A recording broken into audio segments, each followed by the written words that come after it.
Ah,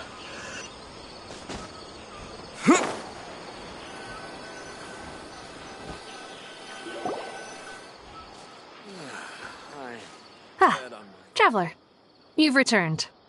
Yep, we're back. Have you seen Kale by any chance? Oh, Kale? Yes, I saw her go into her room just a moment ago. Oh, okay. Guess we'll just have to wait and talk to her tomorrow then.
With Kale, and still can't figure out what the problem might be.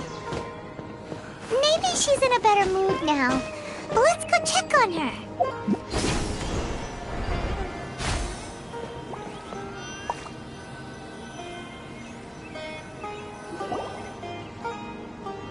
Ah, it's you two. I was just about to go look for you. Huh? Tainari? What are you doing here? Where's Kale? I came to check on Kale's condition. To put it simply, she's not well. You mean she's sick? How could she be... Oh, wait a minute. Could it be because of what Paimon did yesterday? No need to worry. Something as small as you could never harm her. This sickness is something that Kale has been dealing with for some time. Kale has been more excited than usual since you two arrived. A little too much so, to be honest. She hasn't remembered to take care of herself. I suppose it's understandable, though. She hasn't been around anyone she considered a friend for some time now. It must have been refreshing for her to have you two here. So, Tainari, what's really wrong with Kale?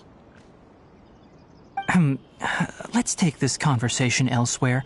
Kale just fell asleep after taking her medicine. She needs some peace and quiet.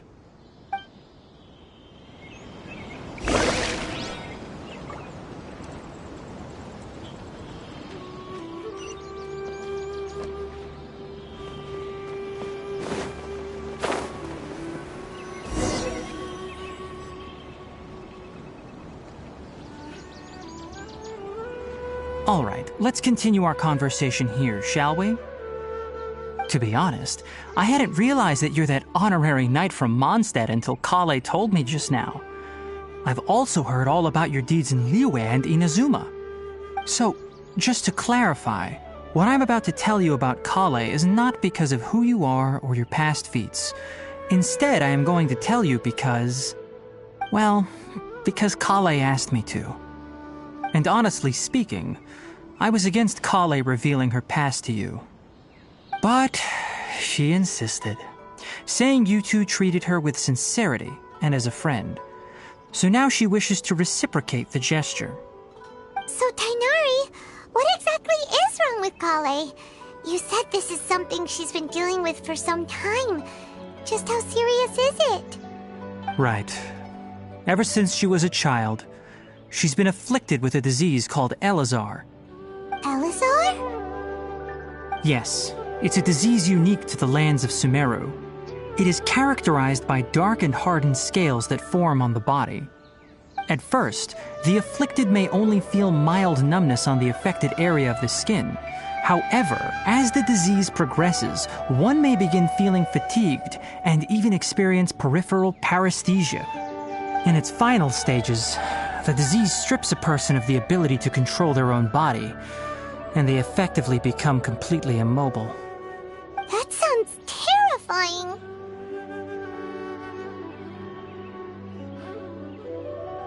Wait, hold on.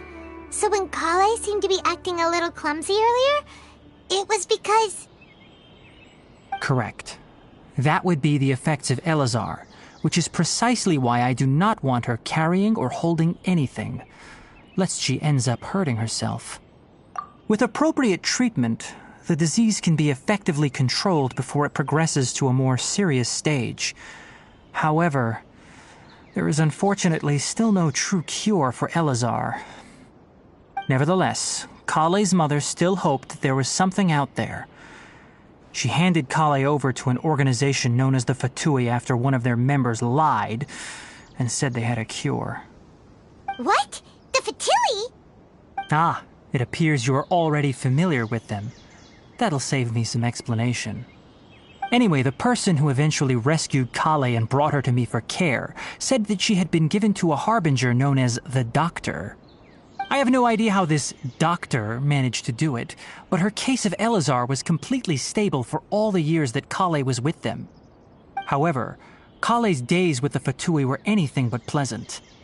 Kale is a resilient individual and always tries to appear cheerful, but her experience with the Fatui has left deep scars.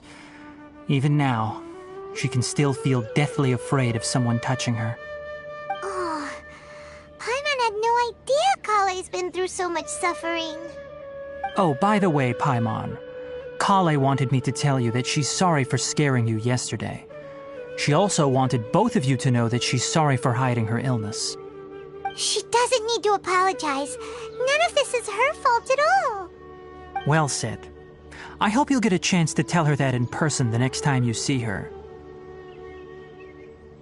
Kale once thought that it would be impossible for her to have any real friendships.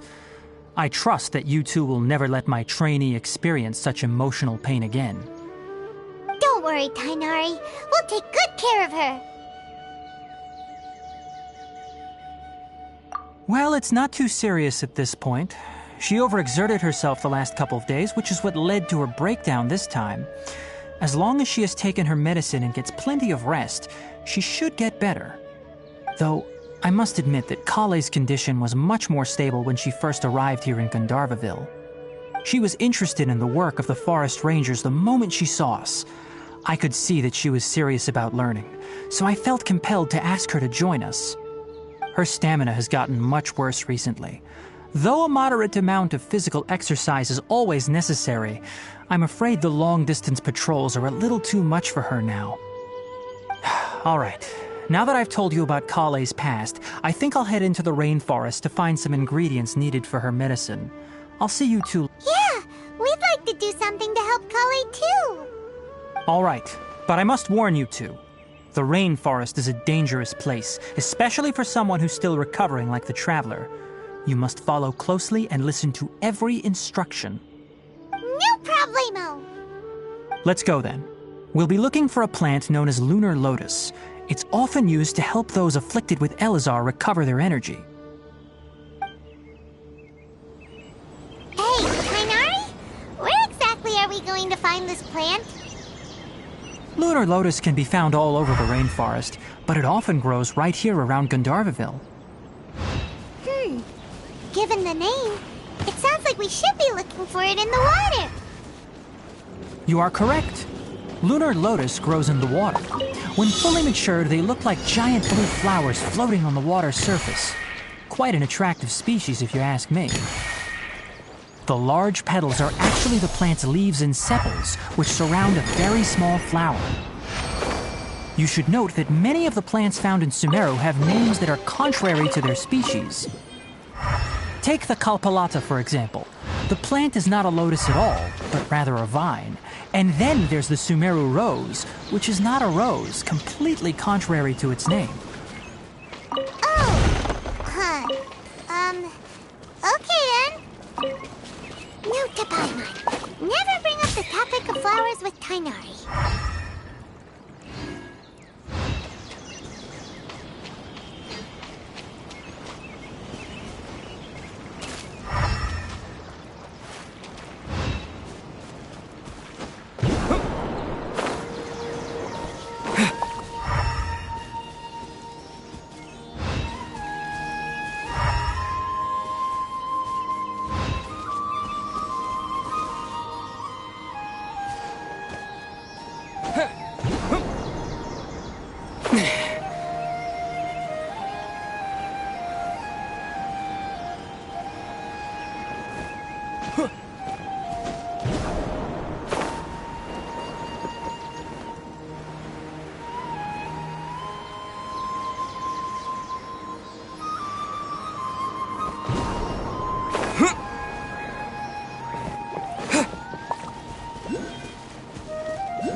Propagate!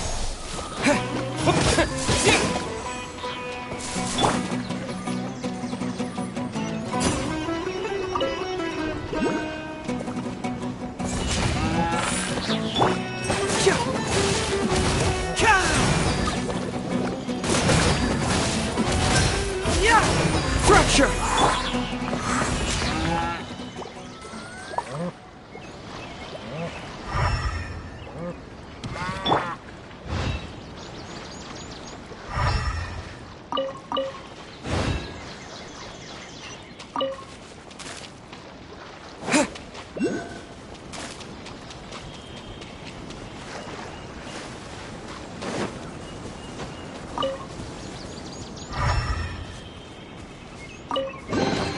A reward on the road.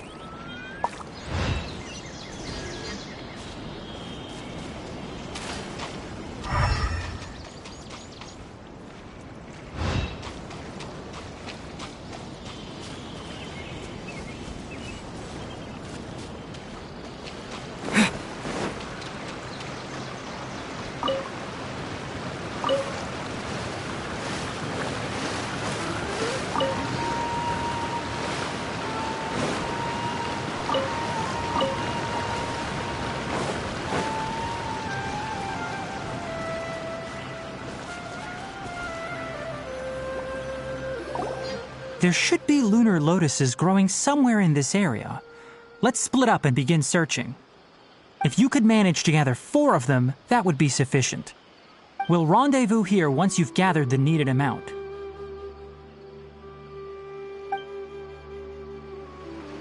Alright, we've gathered an...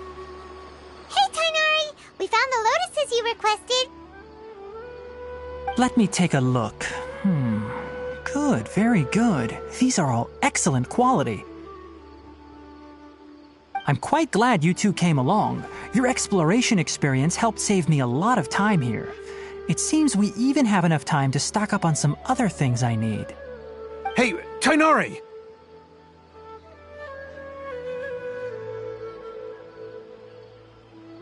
Oh, Tainari! Someone's calling your name! They're dressed like a forest ranger. Ah yes, that's Amir and the others. But didn't they just set off not too long ago? What are they doing back so early? Let's go find out what's going on.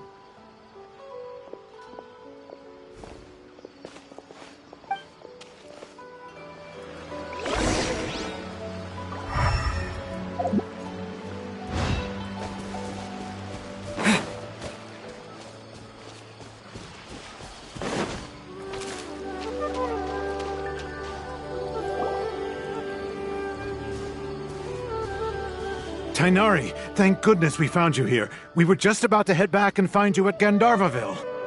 What's going on? We just discovered a withering zone. The withering is back?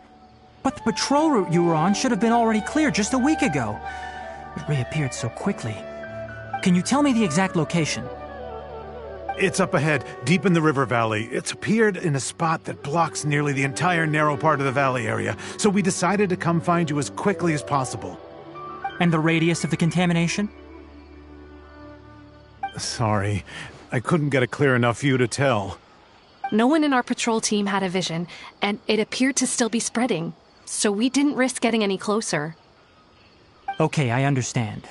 You made the right decision. I'll go deal with it right away. In the meantime, please guide these two back to Gandharvaville. Wait, Tainari, why don't you let us help you?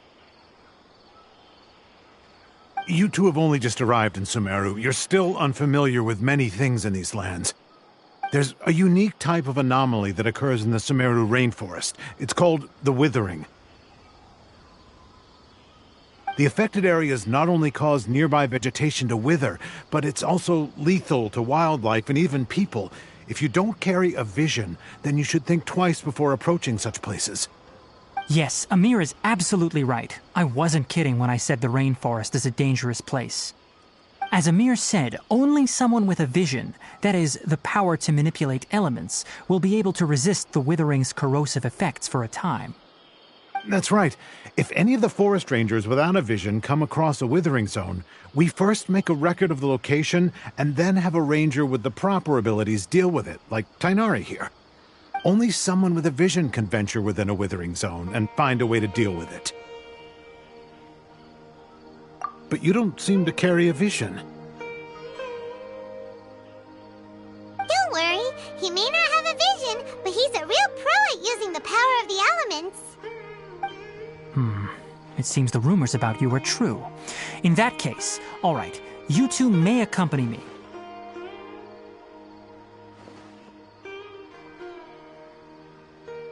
We typically only teach visitors how to identify the withering as they're about to leave Gandharvaville. We'll make an exception today and show you what it looks like up close.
Stop. Don't move any further. Look there in the distance. Huh? Where? Oh, look!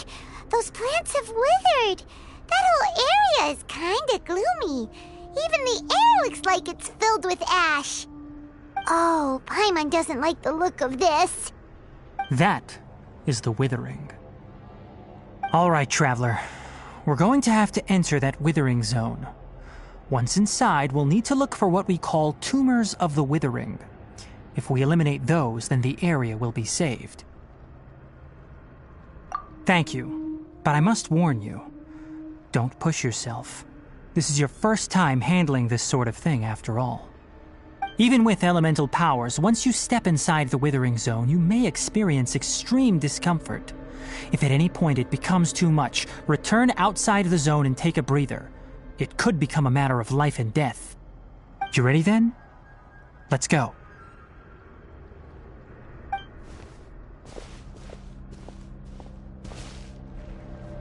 First, we must locate any branches sustaining the withering zone.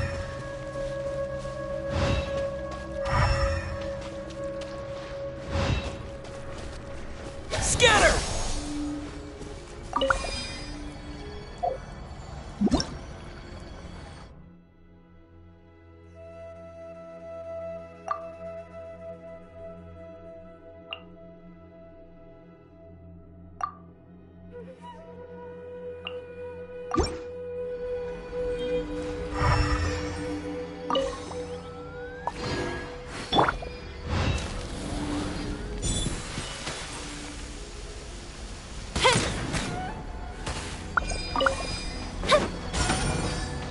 Quizlet!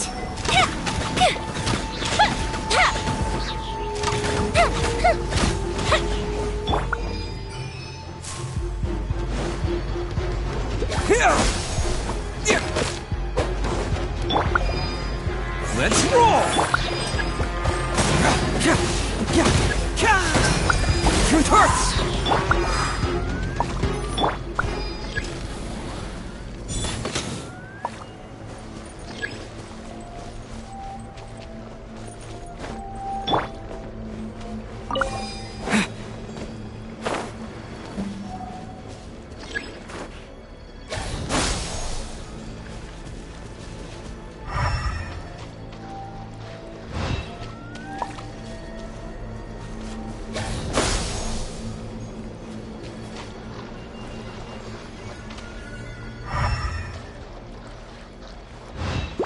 Scatter!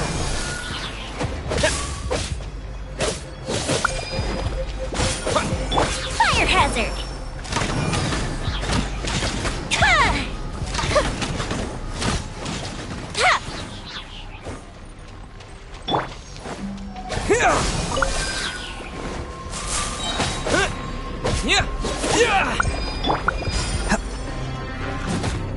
Bam! Ha!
Great work.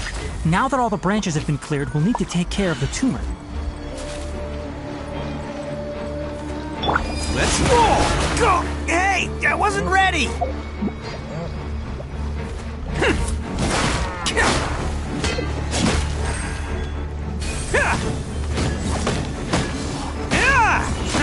Bam! Scatter!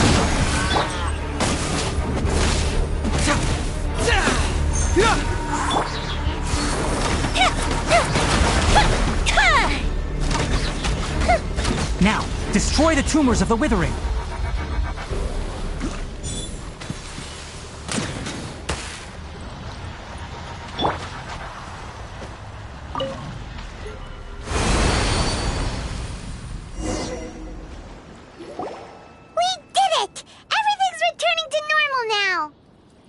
Yes, thanks to you two. We were able to quickly restore this area back to normal. Tainari? You make it sound like we did well, but why does Paimon have the feeling you're worried about something? It's that obvious, huh? Alright, it's like this. Recently, the rate at which the Withering Zone appears has been increasing. Even though we were able to quickly clear that Withering Zone, it won't be long before another one appears.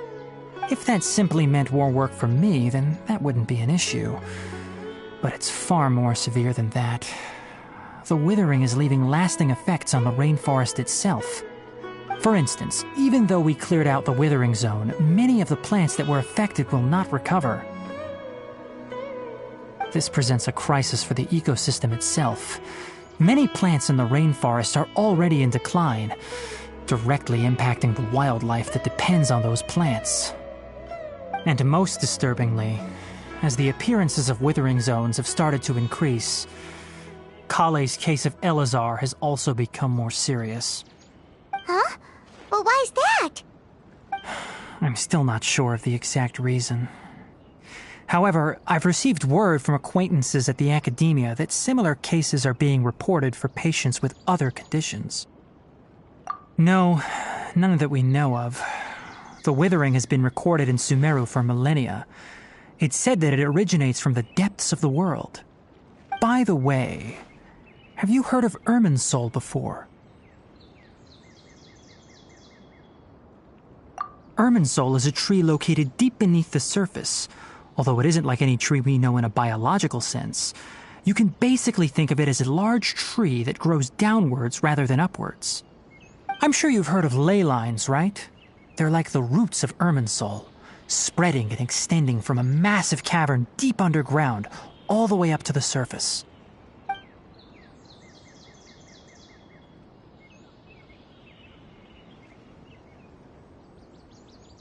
Ley lines continually absorb the memories of this world, which are then funneled into Irminsul, allowing it to collect knowledge and wisdom from ancient times to present day.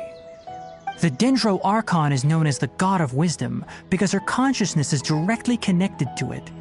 It is also said that the Dendro Archon's power is a manifestation of Irminsul. And as for the Withering, its emergence is related to a disease that's affecting it. That's right. My ancestors learned of this from Greater Lord Rukkhadevata's familiars a long time ago. But even those mysterious creatures did not know of a cure for Irminsul. I'm afraid we Rangers will be battling the Withering Zones here for a long time until a cure is found. Alright, that's enough on this topic for the time being. Now that we've taken care of things here, it's time for us to head back to Gandharvaville.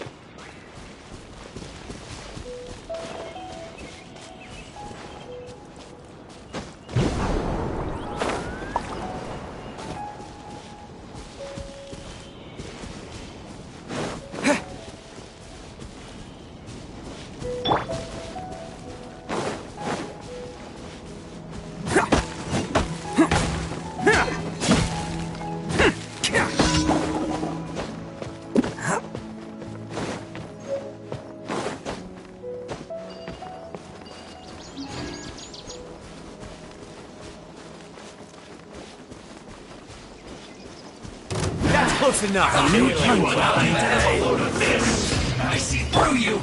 Propagate!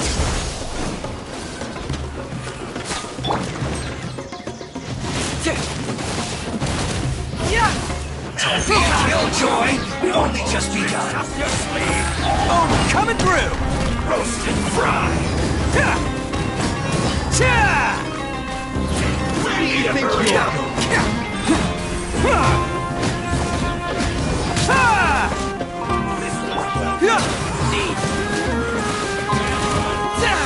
Well, come back! Don't be a killjoy. We've only just begun. The fuse is lit! No more tricks up your sleeve.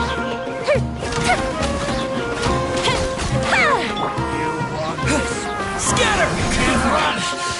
Looks like I went too far. Attaboy! You need to hurry up. Roast and fry.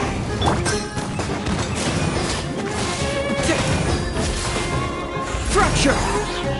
You need to hurry up. Let's roll!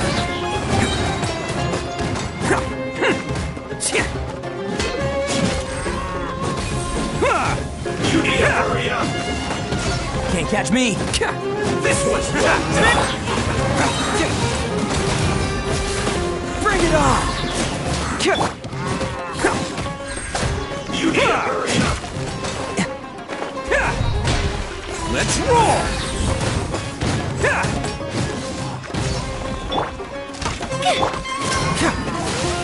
You need to hurry up. Fracture! Man!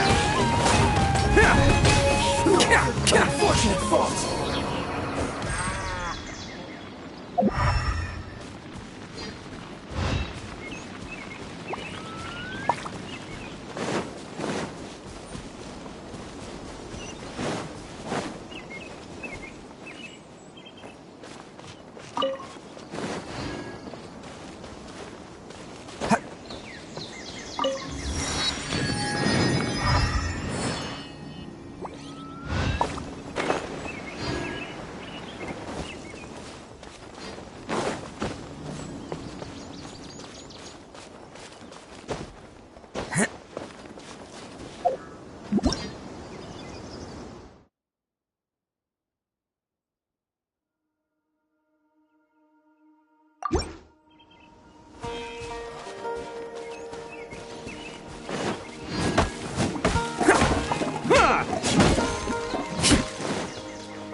Hello, free money. Goodbye, working for a living.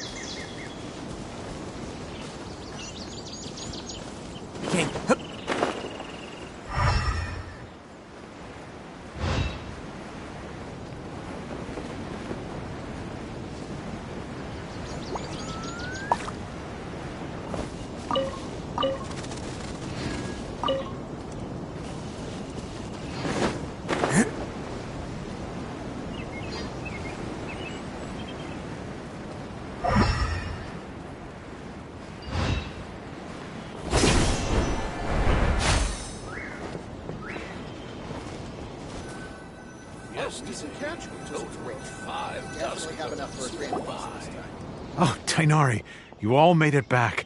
How did it go? The withering zone you reported has been taken care of. No need to worry. Huh. Wait, is that? Oh no, Hypatia!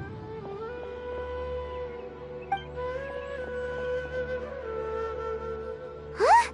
What's wrong, Tainari? This Duskbird is Hypatia's designated courier for urgent news. You do remember her, don't you? She's the scholar you and Paimon were following when you first arrived in Sumeru. Oh, her?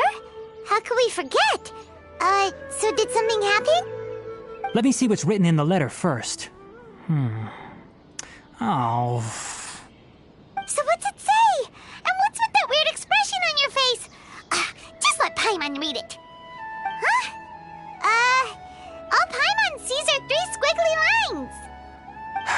Yes, allow me to explain. After we brought you from Hypatia's cave to Gandharvaville, Hypatia resumed her meditation. She must have just finished. It's been nearly 3 days since she's had anything to eat, and it appears she's forgotten to prepare some rations. This letter is her asking us for help. We need to go. What?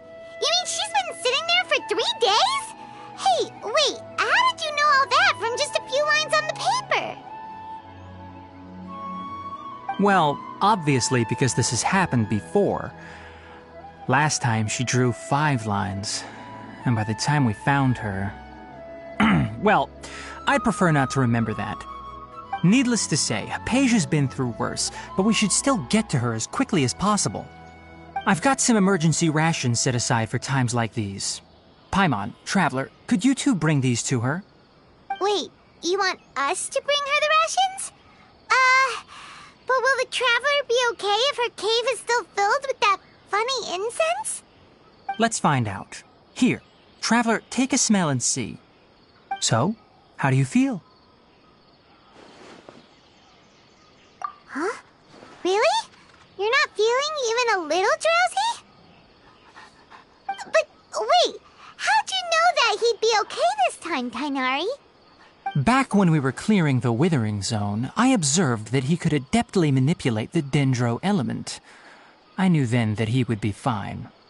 And if I may ask, when I was telling you two about Irminsol's ley lines, was what I described similar at all to what you saw while you were unconscious? That's correct. Those weren't hallucinations at all. Though I don't intend to apologize for deceiving you. Because what you saw is of significant importance. Not just for the nation of Sumeru, but the entire world of Tevat. My forefathers were shown much favor by Greater Lord Rukkhadevata. We took an oath to protect this nation together with her. Now that that duty has fallen to me, it was part of my responsibilities to ascertain whether you could be entrusted with the fate of Sumeru. Now, after seeing you in action with my own eyes, you have earned my confidence, and I no longer feel the need to hide any secrets from you. When you passed out, your consciousness had connected directly with Irminsol. What you witnessed were actually real memories contained within Irminsol itself. I could try to tell you more, but it would be better if you went to ask Hypatia instead. Her focus on meditation and use of Spirit Borneol are aimed at establishing a connection with Irminsol, just as you did.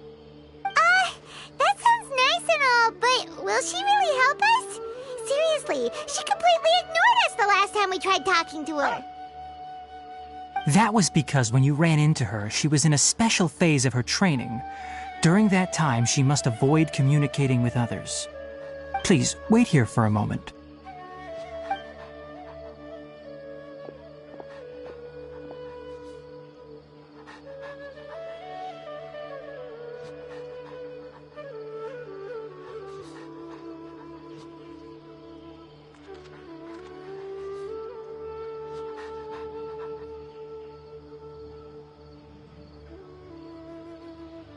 Here, take these. It's a meal I packed for Hypatia, as well as some other ingredients. I'm sure it'll come in handy. Also, here's a letter that I would like you to give to her. Just show it to her and she'll answer any questions you may have. No, I should be the one thanking you. You've both been a great help these last few days. Hypatia should still be in the cave. Let's go inside and see how... Definitely have enough for a grand... Dusk birds flew by.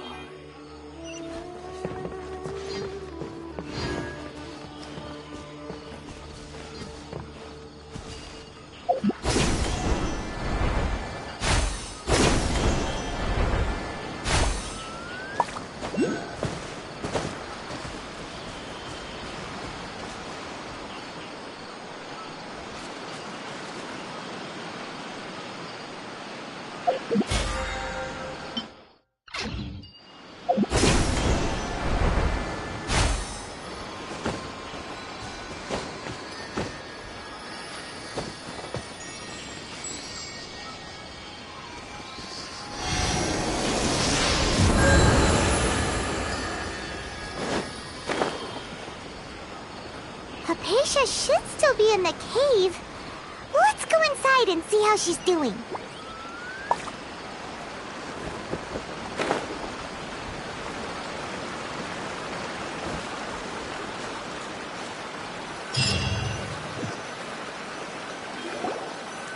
Hello?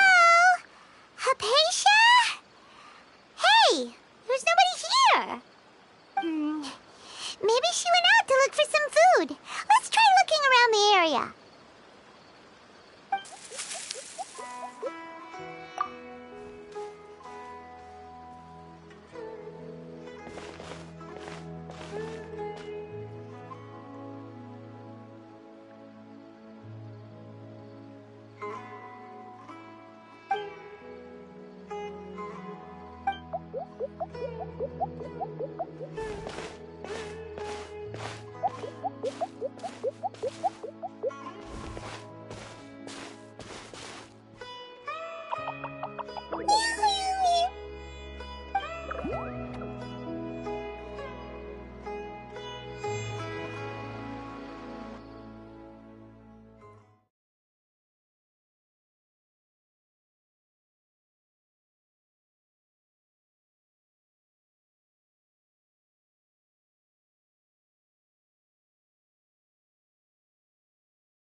There you are!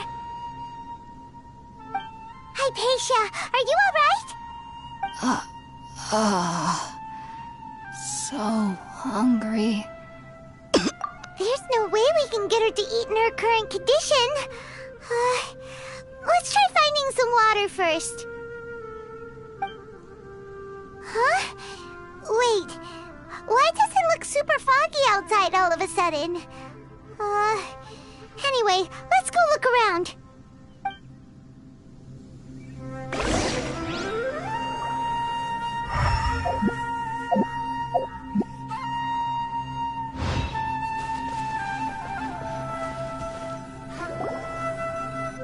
Huh? How'd things out here end up looking like this? What happened? And where are we? Really? Oh, maybe you're right. Let's go investigate the area.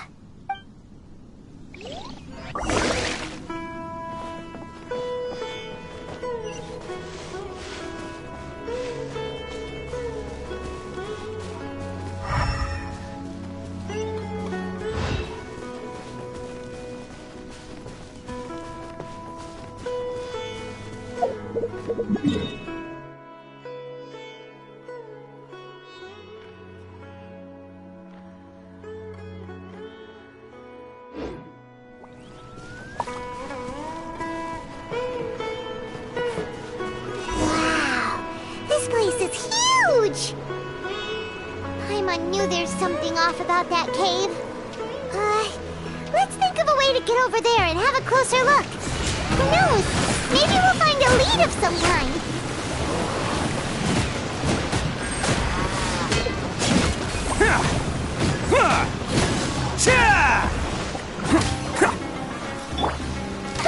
Fire hazard!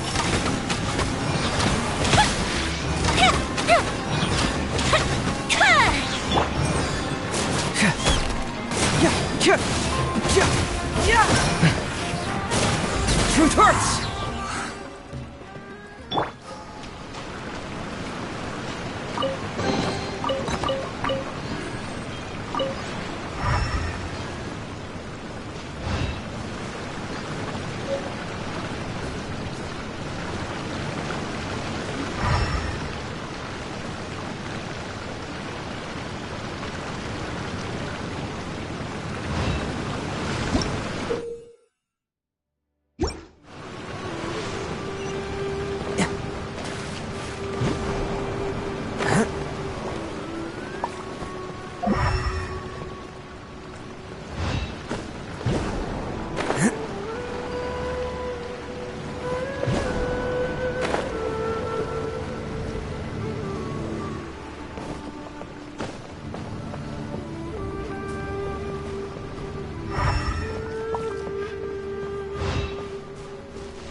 Bring it on!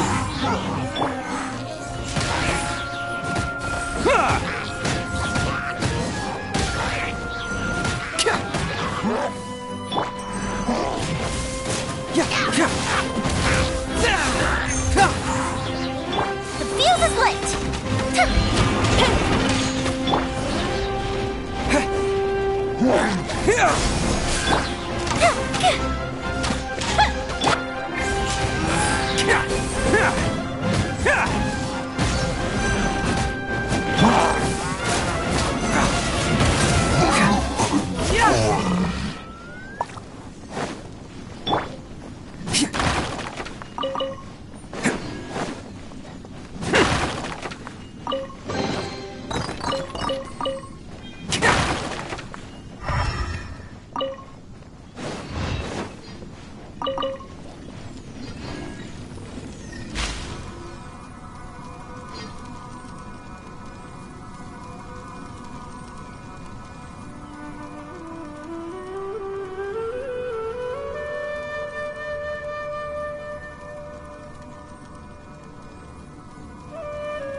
What is going on here?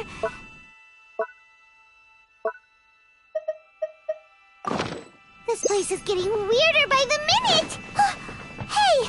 What's the matter? You don't look so good!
Well, well, well. Looks like we meet again, traveler. The Abyss Herald! What are you planning to do in this strange place? Strange place. Plotting. You needn't worry about such things. They don't concern you.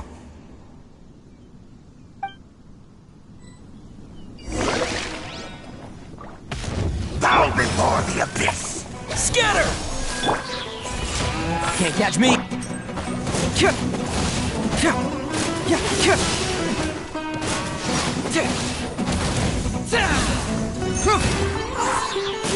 Can't move me! Is that all you got? Attaboy! It's showtime! Bam!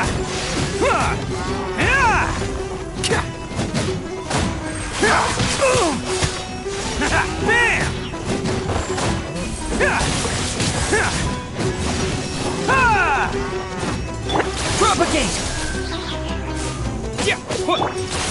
Hey!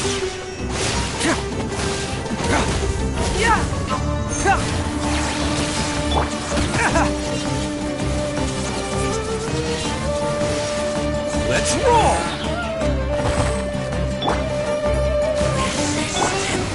Time for a light show! Here come the fireworks! Huh?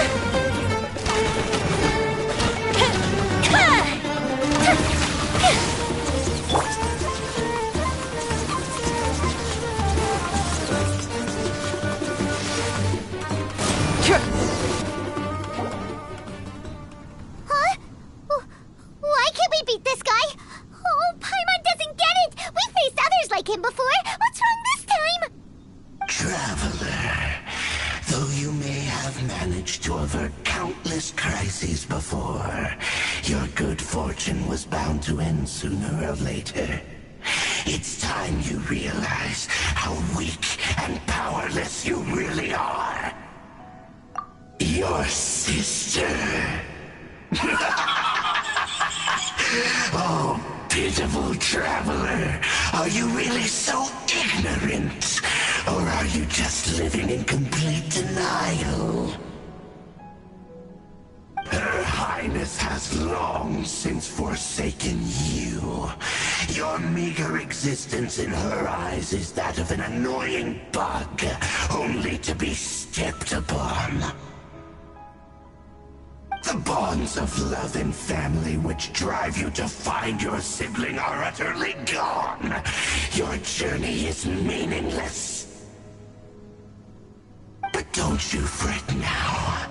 Today will be your last. Now die!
What do we do? We haven't seen Hypatia anywhere out here. Oh, there she is! Quick, let's see how she's doing. Ah, so sweet. Well, the good news is that she's still conscious. Hey, why'd you drop... are you okay? That's really not like you. Anyways, we can talk about this later. We better make sure she's alright first.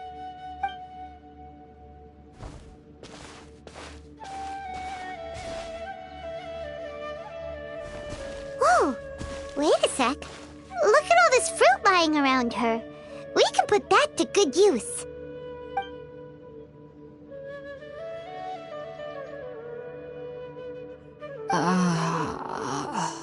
Who is there? Tainari, is that you?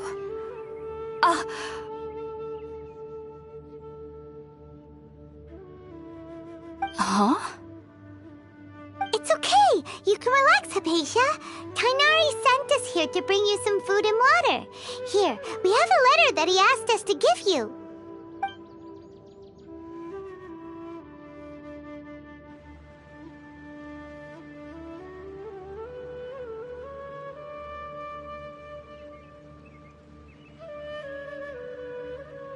I see.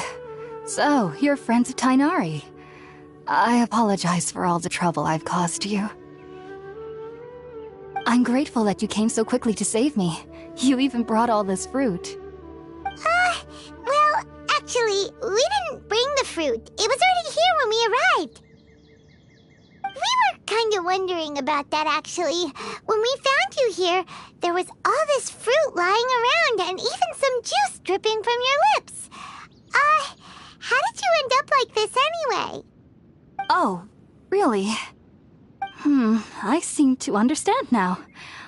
All the fruit was likely from my, neighbor. Must have come by and saw me like this. Your neighbor? You mean there's someone else living nearby? Oh? So you're able to see them too?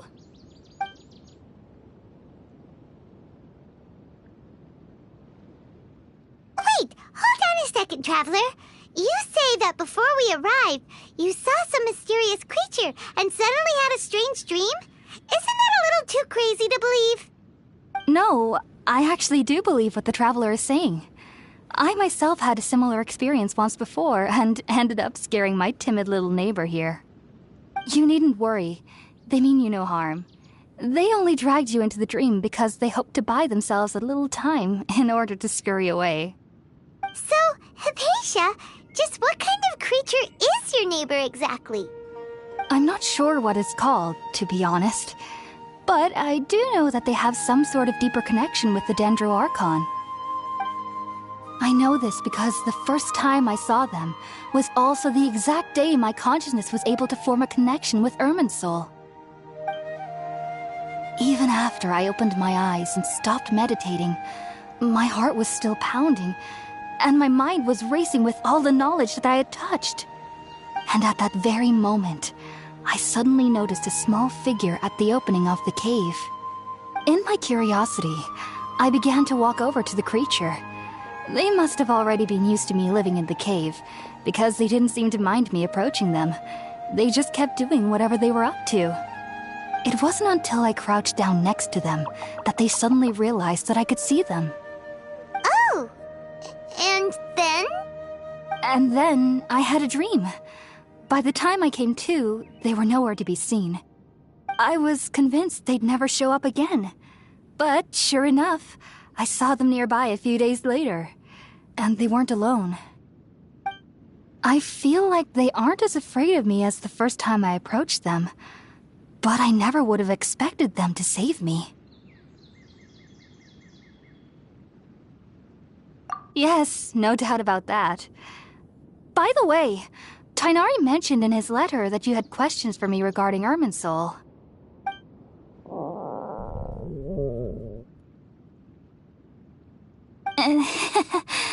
Sorry about that.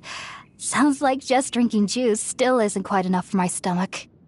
Well, if somebody hadn't dropped the food earlier... Anyway, looks like we'll need to prepare something ourselves. Besides, Paimon's getting hungry too. Let's eat first and talk about Irminsul later. Alright, we're up, Traveler. Today's menu will feature sweet madame and a radish veggie soup. You'll love them, Hypatia. They're our specialties after all. sounds good. I've never tried any dishes from other nations before. I certainly look forward to it. It's been so long since I've had a decent meal, too.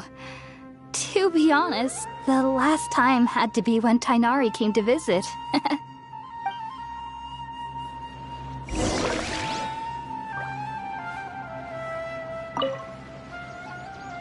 Are you already finished cooking? Smells delectable. I'm truly thankful whenever I can enjoy a proper meal like this. Cooking really isn't my forte.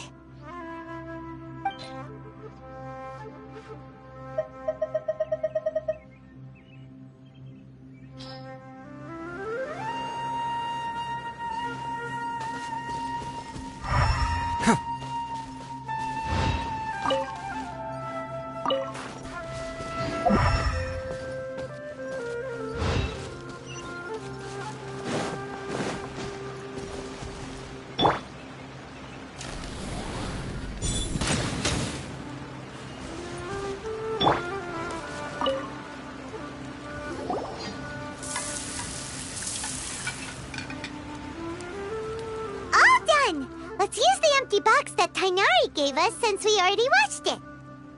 Oh, it smells amazing! And the box is a nice touch, too! Let's go serve this up and start eating with Hypatia!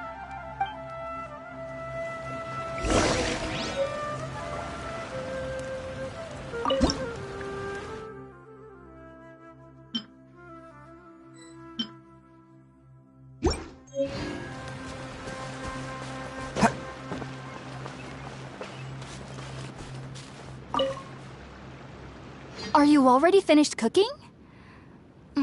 Smells delectable.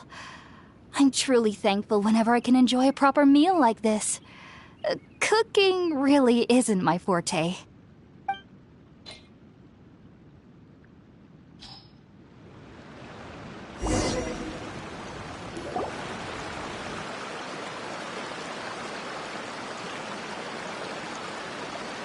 Even though everything you mentioned was in Tainari's letter, it's still hard to believe you were able to connect with Irminsul immediately after smelling Spirit-born eel for the first time.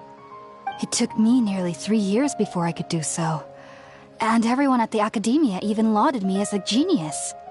You should know that some researchers spent their entire lives without ever successfully connecting with Irminsul as you have. So why does this incense allow people to connect to Irminsul? The ingredients used to make Spirit-born ale primarily consist of plants created by Greater Lord Rukkhadevata.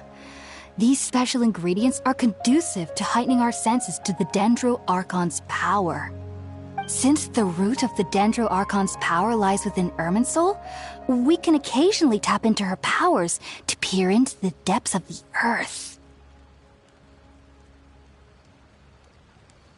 Naturally, anyone who can establish a connection with Irminsul in their first ever attempt must be a person of great understanding. Makes sense. But Paimon's got a question. Why was he sensitive to the smell of those plants for such a long time? That was primarily due to his body's unique constitution. Stimulated by the incense, he could perceive the Dendro Archon's power and experienced a sensory overload, hence the adverse reactions. Taking in any scent similar to the ingredients of Spirit-born ale would cause adverse effects. Not to worry, though. It appears you've already fully recovered. Technically, your body should still be sensitive to the powers of the Dendro Archon, but unless you're using intentional meditation techniques, the scent of Spirit-born ale should no longer trigger such reactions. Whew. Well, that's a relief. I must admit, I am quite envious of your abilities. Even if it meant suffering from pounding headaches for the rest of my life, I'd consider it worthwhile so long as I could connect with Irminsul at will. Whoa, you're really serious about this whole thing, aren't you? I am a researcher after all. As a member of the Ritaoist Darshan at the Academia, my main area of research is the stars and their connection to the fate of living beings. But there is still so much we don't know, especially regarding the mysteries that lie in the starry skies. Which is why I must turn to the all-knowing Irminsul for answers. If only my perception wasn't so limited. Unfortunately, I cannot guarantee that my every attempt to attune with Irminsul will be successful, or that doing so will leave my consciousness intact. I am currently in the stage of training known as Satyavada life. Many researchers in Sumeru have lost their minds while seeking to attune with Irminsul during this stage. Sages have said that Irminsul contains divine knowledge, and touching such knowledge without the proper preparations and abilities will only lead to one's mind caving in on itself. That's why we meditate alone. We need to ensure that our minds will be calm while minimizing the possibility of involving anyone else. Whoa! So knowledge from Irminsul can be super dangerous! Aren't you afraid of the risks, Hypatia? Of course I do. Especially during nights that are pitch black with no moonlight, and dead silent without even the sound of insects. However, I've been feeling better as of late. I don't get as scared anymore knowing that I have a little neighbor living nearby. I believe that being able to see them is a sort of blessing from the Dendro Archon. But what's strangest of all is that they're clearly an envoy of the God of Wisdom herself. And they have the curious power to make people dream. What's so strange about that? It doesn't sound so out of place for a divine being, does it? Well, it's strange because nearly nobody in Sumeru can ever dream. Huh.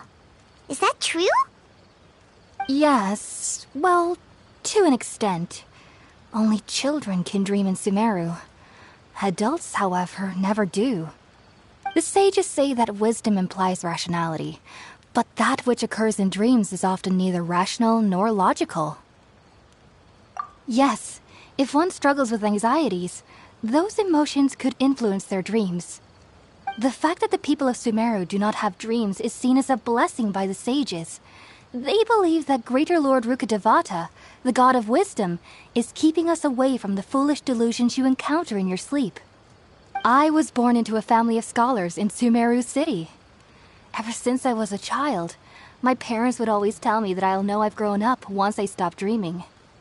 I studied hard, enrolled as a student in the Academia, and went on to become a researcher. Sure enough, I never dreamed again. But then, on the day I scared the little Aranara, I suddenly saw a dream again. It was incredible. Though I don't exactly remember what I saw, I clearly recall the feeling. I suddenly felt like I was a child again. Back then, I was foolish and ignorant as any youth would be, but I was free of fear. Maybe dreaming isn't as bad as we've made it out to be. Just be sure not to speak of this if you travel to Sumeru City. They'll look at you as if you've lost your mind. So, do you have any thoughts about the things he saw when he connected with Irminsul? Sorry. I'm afraid I don't have any answers as of now. All I can say is that what you saw is a memory contained within Irminsul itself. World forget me. What could that possibly mean? If only I could ascend past Satyavada life and begin Paripurna life, I might have some more answers for you. If you two are ever in the area again, please be sure to come and see me. There's no need to be thanking me. You two are my saviors. Besides, I'm already looking forward to tasting some more of your cooking.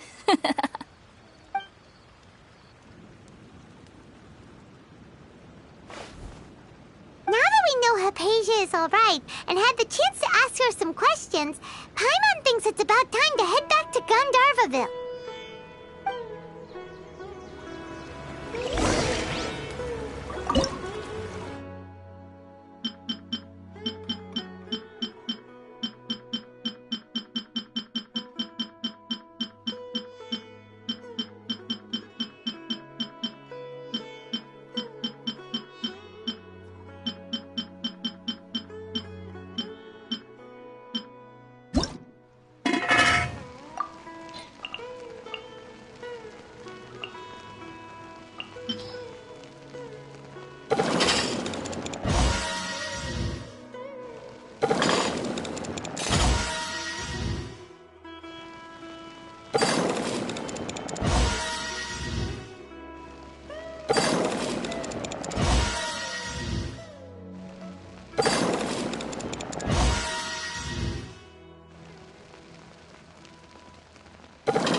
Can't catch me!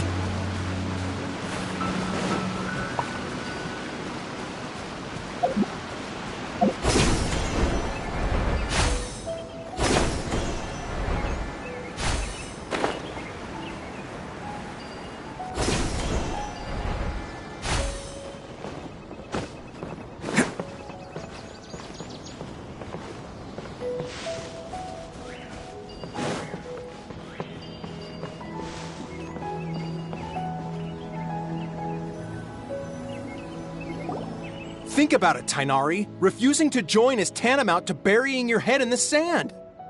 I understand that you're a forest watcher and that it's your duty to combat the effects of withering zones, but isn't it evident that such work is not a lasting solution to the problem? As Sage Kage clearly stated, your presence and guidance in Sumeru City is pivotal in finding a cure for Irminsul. How could you possibly refuse?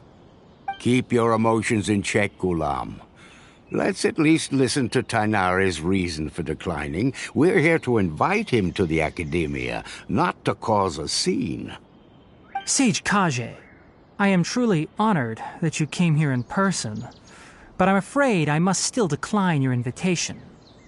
I am merely a forest watcher. How could the great minds of the Haravatat have any need of someone like me? Well, it turns out that your refusal letter had some implications on your master's reputation. He is a renowned sage of the Immorta, after all. So now I've come here in his stead. I see. Huh. And I figured that given his temper, he would come here and berate me personally. Tainari, your master is an integral part of this effort, and now he requires your assistance. And what exactly does my master need of me, Sage Kage? You'll know once you've arrived in Sumeru City, that is. And how long will I be required to stay? There's no definite answer as of now. Do you mean to tell me that despite coming all the way here to Gandharvaville, you still can't answer the questions I laid out in the letter to my master? If that's the case, then I'm afraid I cannot give you a definite answer either. Tainari, but you... So be it. Come, Gulam, we're leaving.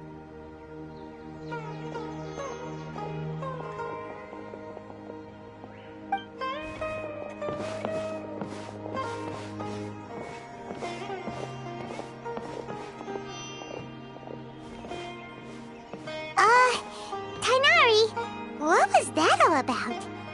It's nothing. Some people from the Academia wanted me to go to Sumeru City to assist them with a project, but I had to refuse on account of all my responsibilities here. But all that can wait. How did things go with Hypatia? It was quite the eventful trip, but the main thing is that she's safe and sound. She answered a bunch of questions for us, too. Very good.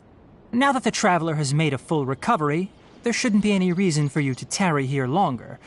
I assume you will be heading to Sumeru City, correct? That's right. We want to meet Lesser Lord Kusanali and ask her for advice. Do you have any idea on how we can find her? Sorry. I'm afraid I don't have any advice for you there. Well, do you at least know anyone we can try asking in Sumeru City? Let me think. My trips to Sumeru City have been fairly short, and most of my acquaintances are researchers. How about this? I'll write you a letter of introduction that you can give to a researcher I know. He's from the Immorta Darshan and is adept at gathering information. Asking him might prove worthwhile. Also, when you enter Sumeru City, you'll probably end up receiving something like this item here. I'm not sure if it will ever come in handy for you, but maybe you can give it a try. Oh? What is it? It's called an Akasha Terminal. It's a tool produced by the Academia that utilizes the legacy of Greater Lord Rukkhadevata. Some say that this very item is the basis of Sumeru's reputation as the City of Wisdom. Needless to say, this device and its usage fall under the Academia's expertise, so I'll leave it to them to show you how to use it. Great! Next up, Sumeru City! But wait, before that. That's right! Tainari, we have something important to say to Kale before we leave. Is she doing better now? Yes, she's doing much better. After being confined to her bed all this time, I thought a little walk would do her some good. Last I saw her, she was taking the path towards the North Crossing. She knew you two would be leaving soon, so she must have wanted to see you off. Thanks, Tainari. All right, let's go! Farewell, and good luck to you both.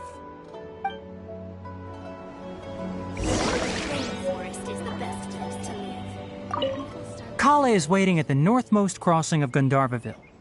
You should be able to find her there. Don't you worry about Kale. I'll look after her.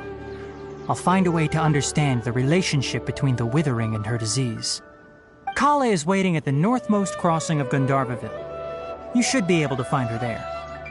It seems there's a major project underway at the Academia, and my master has also joined the effort. But I can't afford to leave Gandharvaville now. Things are not going well here in the rainforest, and Kale needs someone to watch over her. Besides, I was never one for all the pomp and circumstance of life at the Academia. Given that my master hasn't come to give me an earful personally, tells me that my presence is not as sorely needed as they make it out to be. In fact, the letter he sent to me was uncharacteristically polite. Kale is waiting at the northmost crossing of Gandharvaville. You should be able to... Farewell, traveler.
I've been waiting for you two.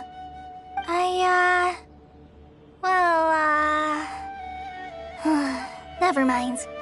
I guess I should just wish you two a safe and successful journey. Thanks for waiting here just to see us off, Kale.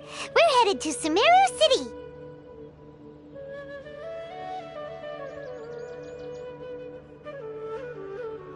Don't worry about me. I can take care of myself. My condition won't be getting in the way of my duties. I want to be a forest ranger after all. It's up to me and the others to protect the rainforest here. And, I'm sorry. I should have told you both about my condition when we first met. I just wanted you two to treat me as a normal friend, not some girl that needs your sympathy. But I guess now I understand that the most important thing is for friends to be genuine with one another. There's no need to apologize, Kale. We should be thanking you for trusting us enough to be your friends and sharing your past with us. We're probably still gonna worry about your condition, but that's because we're friends and we care about you. Thank you. That means a lot. Before you leave, I have something for you. Oh? What is it? It's my recipe for pita pockets. I told you that I'd give you a copy, remember? My handwriting is a little, messy, so please don't laugh. Yay! Thanks, Kale. Now we can eat those scrumptious little pitas whenever and wherever we like.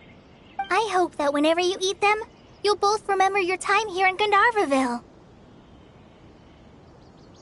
Well then, I, trainee Forest Ranger Kale, bid you both farewell. Please visit Gandharvaville again. The Rangers will always be ready to assist you here.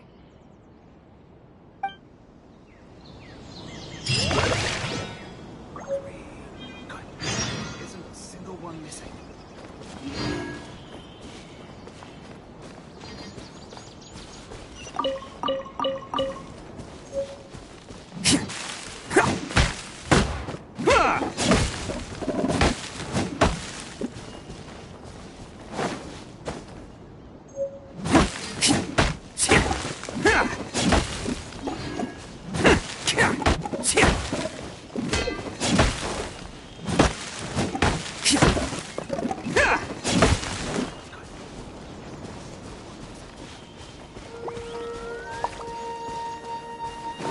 Can't catch me!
Hello, free money. Goodbye, working for a living.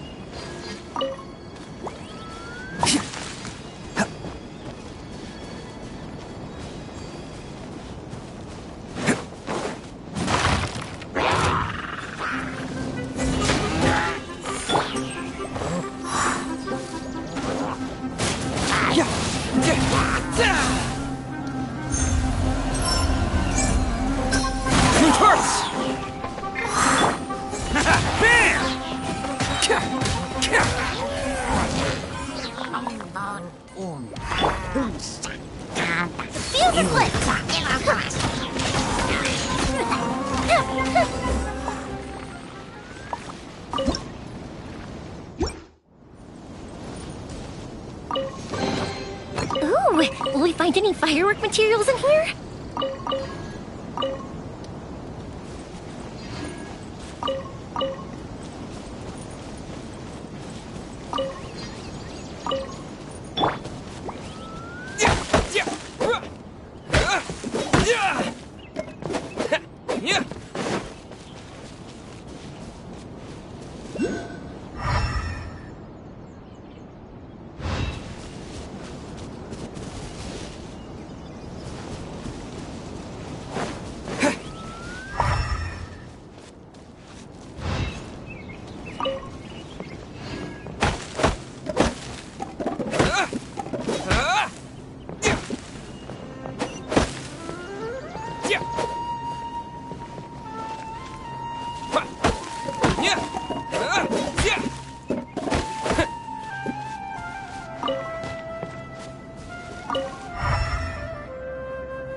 Can't catch me!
Let's roll! Fire hazard!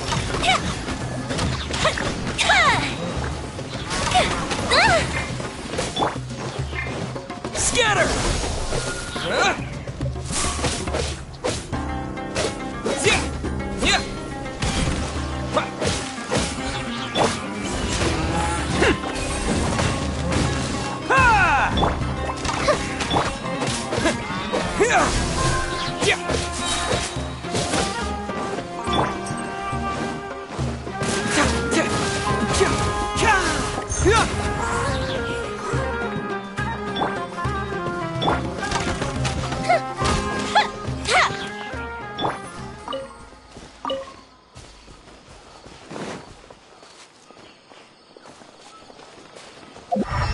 Can't catch me!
Attaboy!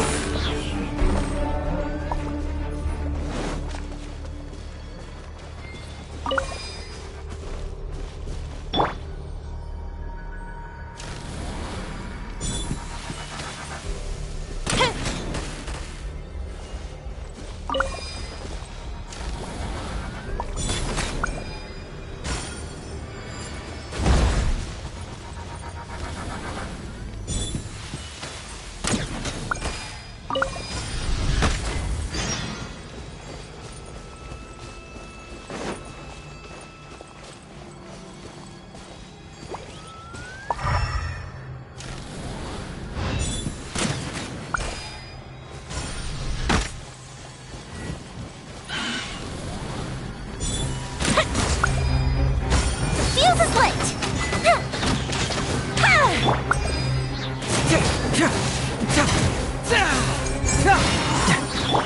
Let's roll!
Can't catch me. Attaboy!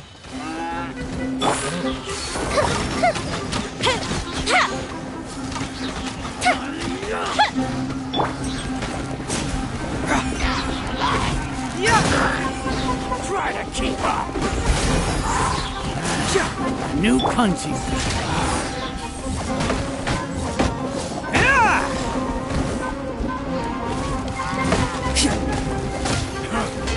You won this one.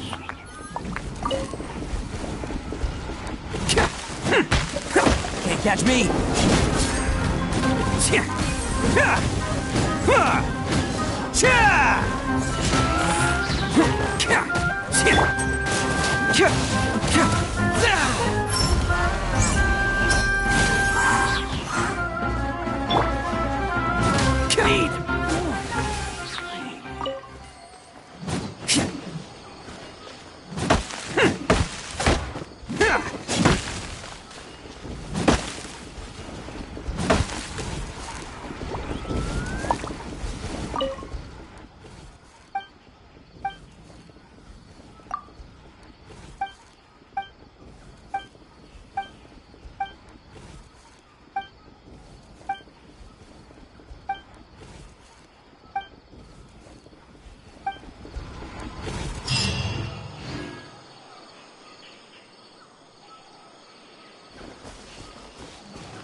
Sometimes you just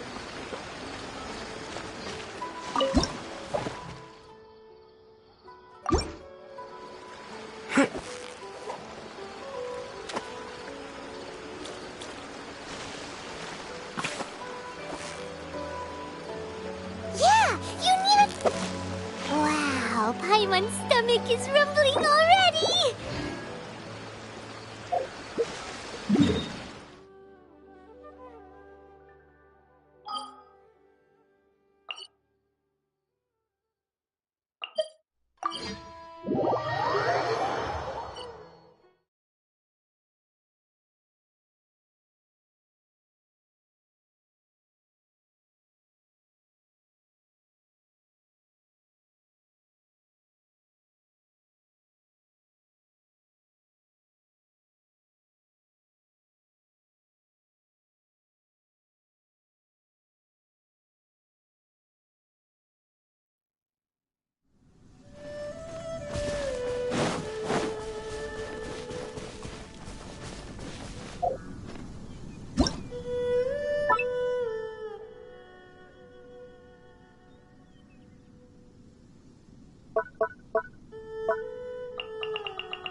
Would you care to sit down and join me?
If you ever have any questions about...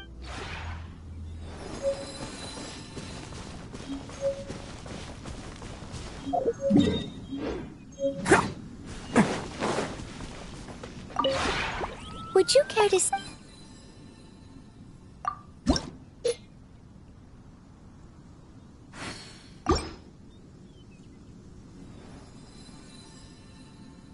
If you ever...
Goodbye, working for a living.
Time for a light show. I'm on a roll.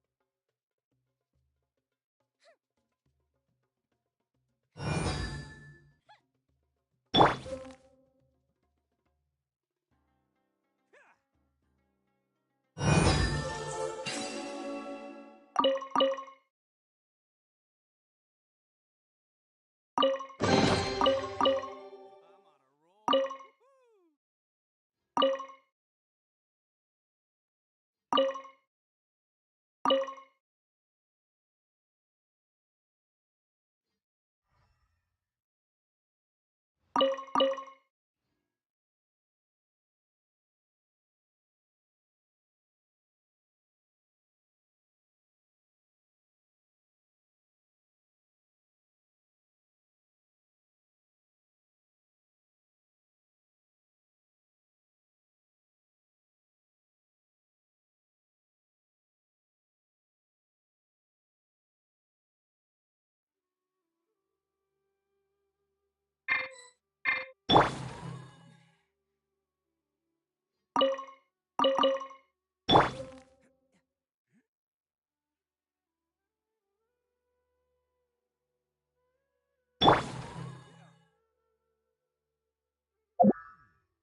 Money, goodbye, working for a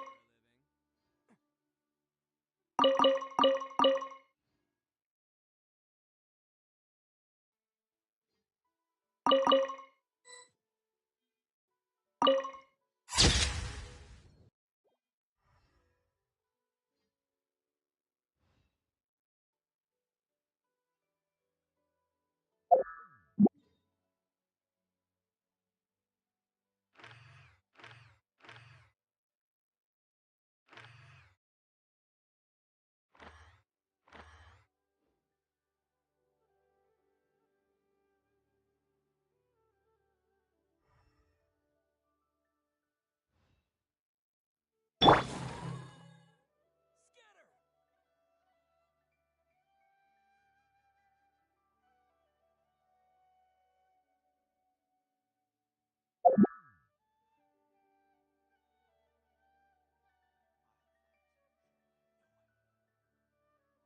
Can't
catch me.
Can't catch me.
Sumeru City!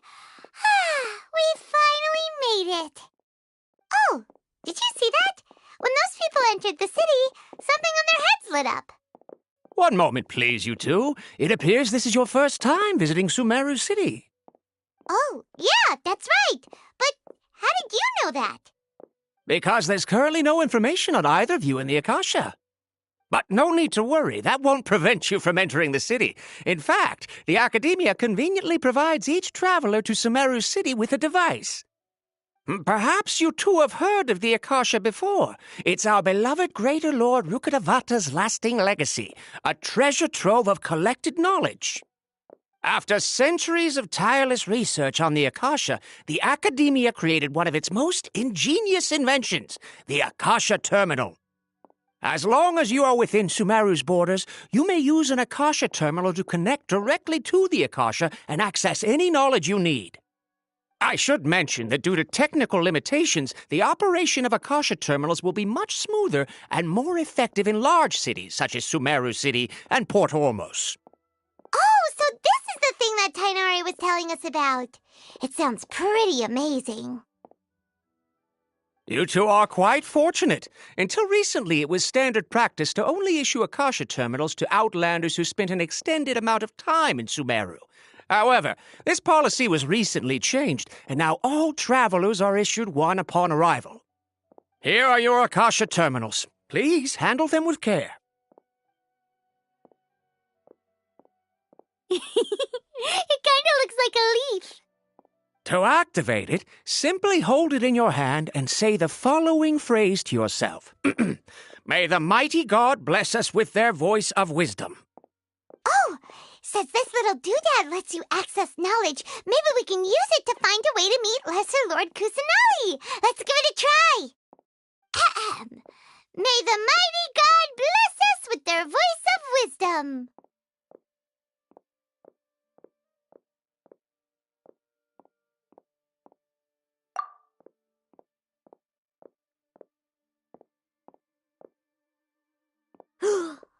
Whoa!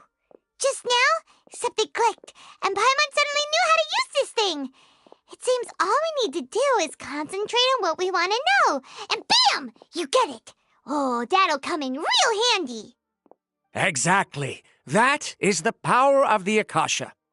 And with that, let me officially welcome you both to Sumeru City. May the wisdom of the Dendro Archon always be your guide. Okay, now that we're in, we can check the Akasha about Lesser Lord Kusanali. Let Paimon try.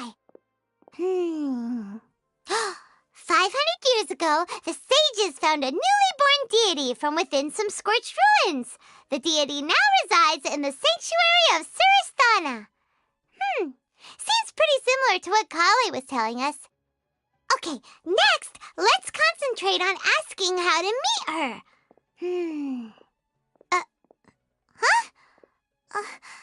Paimon doesn't sense anything. The Akasha didn't respond to Paimon's question. Oh, come on! Focusing on this question feels like when you have something you're trying to remember and it's on the tip of your tongue, but you just can't think of it. Paimon's brain is exhausted. Oh, smart idea. But what are you going to ask it?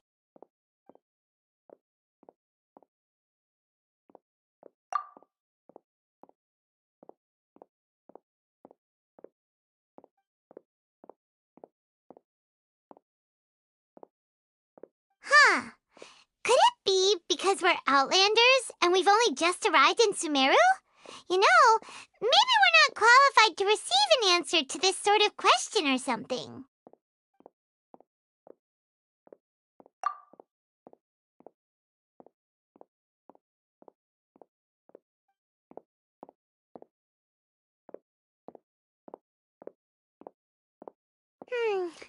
You too?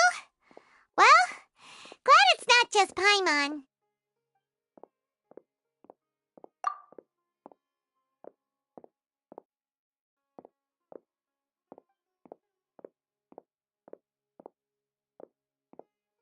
Uh-oh.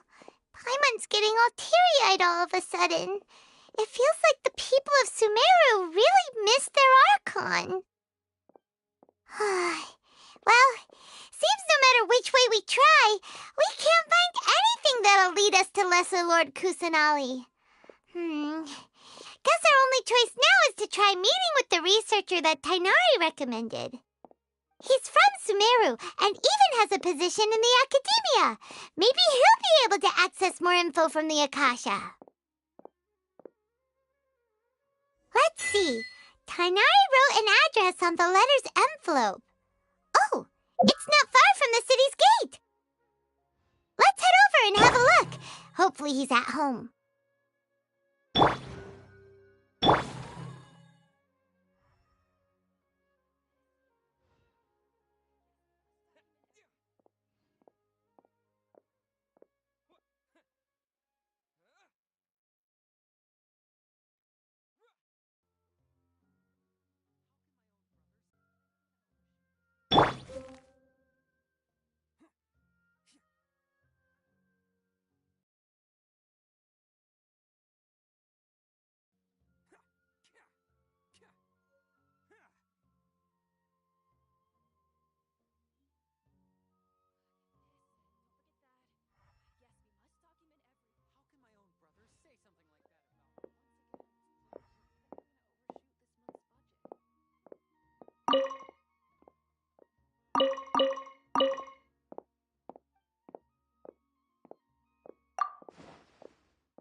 Are you Rohawi?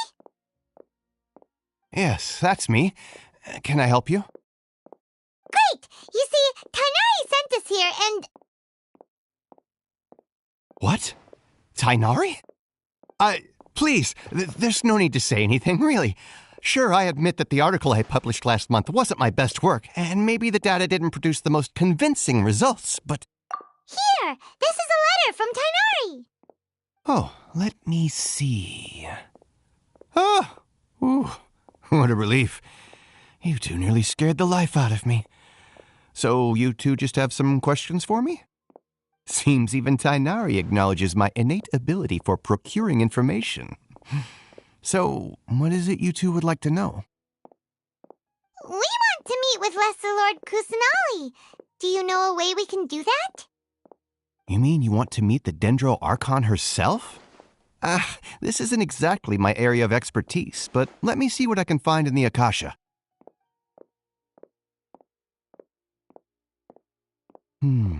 Sorry, the Akasha didn't respond to my query. What? You too? But what about your abilities for getting information and all that? Paimon was sure you'd be able to access more info than we did. Well, as I said, this isn't my area of expertise. I am but a lowly researcher, so the Akasha doesn't see a need for me to know more about the Dendro Archon. All I know is that ever since Lesser Lord Kusanali returned to Sumeru, she's never left the sanctuary of Sorasthana or made a public appearance. Huh. Didn't expect her to be such a mysterious figure. The Dendro Archon is somewhat of a recluse. Perhaps she just doesn't want to entertain visitors, which would explain the lack of information in the Akasha. Aw, but then what can we do? No need to worry just yet. I'm only hypothesizing here. You could certainly try asking around and see if anyone else has ideas. And besides, you two should consider the bright side of things. Not being able to see Lesser Lord Kusanali may not be a bad thing. In this world, there will always be information you cannot obtain from the Akasha and things you can never accomplish. Knowing when to yield is a form of wisdom. Take me, for example. It's a miracle if my brain cells can spit out one paper every 3 years. But Tainari? That guy can publish 3 papers in just a single year. Okay. Thanks for your advice. Don't mention it. If you two ever want information about things like who's been promoted within the academia or relations between the 6 great sages, come find me. Hey, come on. This is a survival skill at the academia. Oh, Paimon's expectations were pretty low, but this is so low in the dirt. So what do we do now? Even if we want to talk to someone, we don't know anybody here. Huh? Like who? Oh, you're right! Catherine! The Adventurers Guild has its own intel network. Let's hurry and find her.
Ad Astra Abyssosk. Hello, Traveler and Paimon. Catherine, we need your help with something. Understood. The Adventurers Guild is always ready to serve you. With what do you require assistance? We want to meet with Lesser Lord Kusanali. Do you know a way we can do that? You two wish to meet with Sumeru's Archon. Understood. Please wait.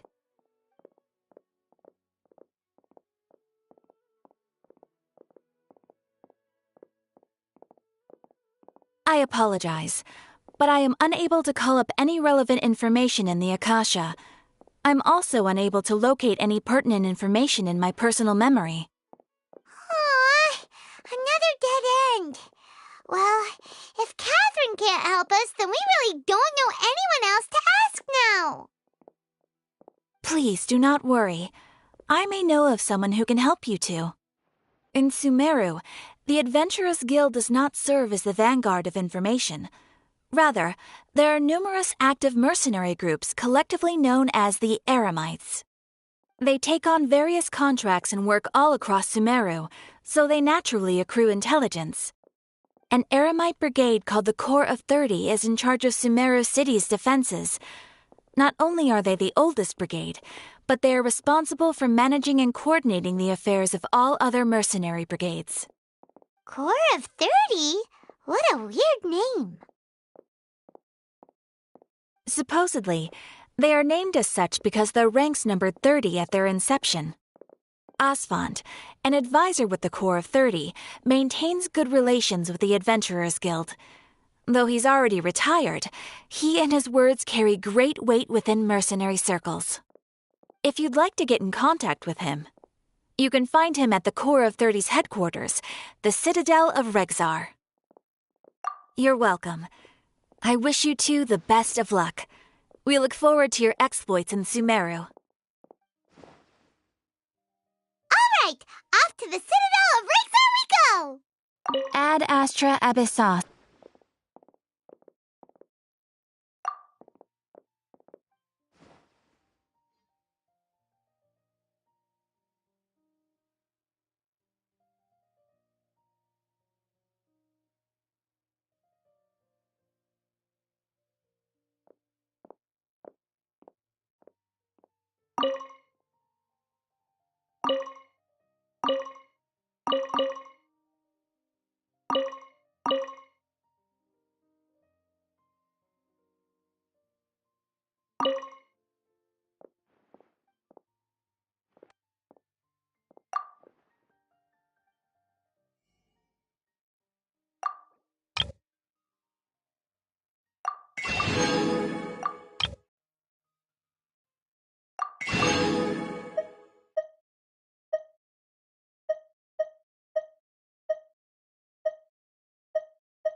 Welcome. The Adventurers Guild told me to expect you two. It's nice to meet you, Osfond. We'd like to ask you about something.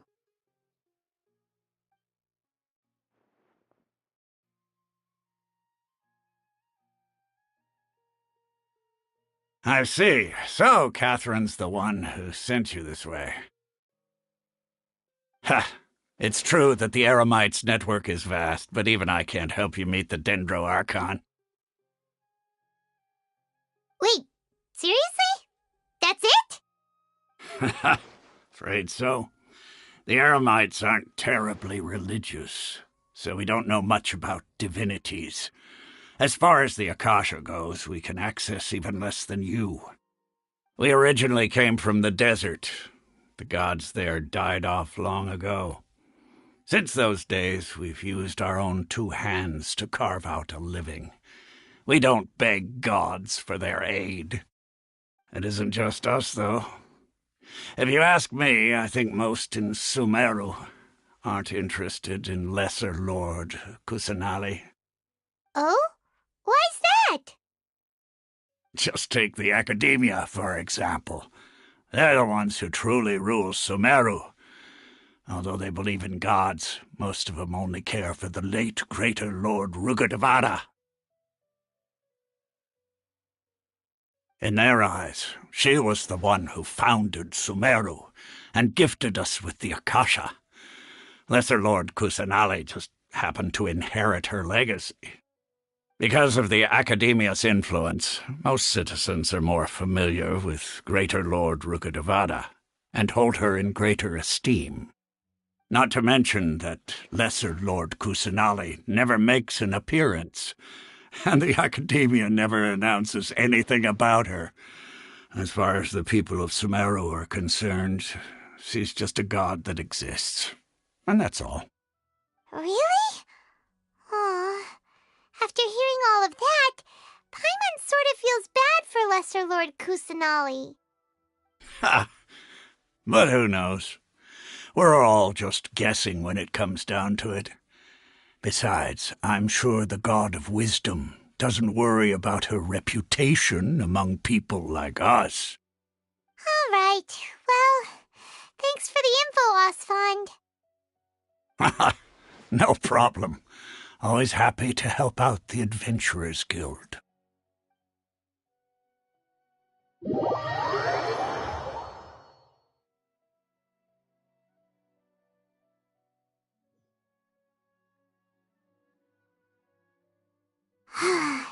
Seems Osfond was right about most people's attitudes here.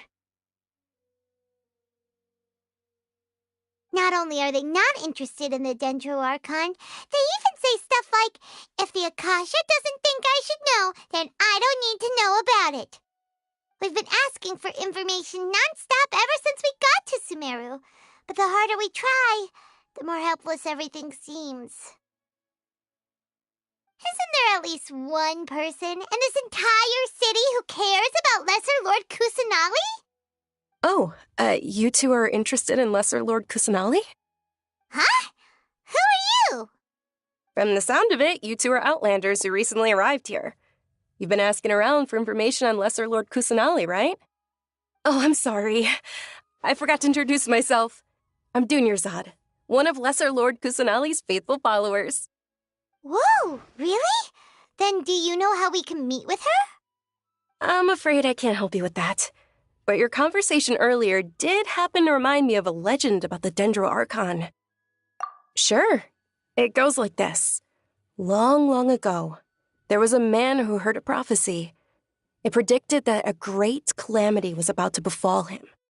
Panicked by what he heard, the man sought out the Dendro Archon in hopes that she would bless him with the wisdom to help him escape his predicament. The man journeyed across deserts and through rainforests and experienced tribulations of every kind. However, he still couldn't find any trace of the Dendro Archon. In despair, he thought, alas, the Archon has abandoned me. He then had no choice but to sorrowfully resign to his fate. Okay, and then what happened? And then, the calamity came. But to his own surprise, the man felt somehow emboldened by the trials of his journey. By relying on his own strength, he managed to overcome the adversity. At that moment, a bird perched upon his shoulder. This bird was, in fact, an avatar of the Dendro Archon. She said, "O Archon Seeker, do you now understand? She and her wisdom have long been found by you. Along your journey, we were in every flower and blade of grass, every ray of sparkling sun, and every breath of dancing wind. So long as you continue to think and ponder, we'll be wherever you go." Yeah, thanks for the Paimon feels all warm and fuzzy inside after that. In a way. It seems like this story is also one of the Dendro Archon's avatars. Dunyarzad, since you worship Lesser Lord Kusanali, can you tell us anything else about her? Of course. So did you two know that, I'm terribly sorry, but it seems something's come up now. Let's chat another day.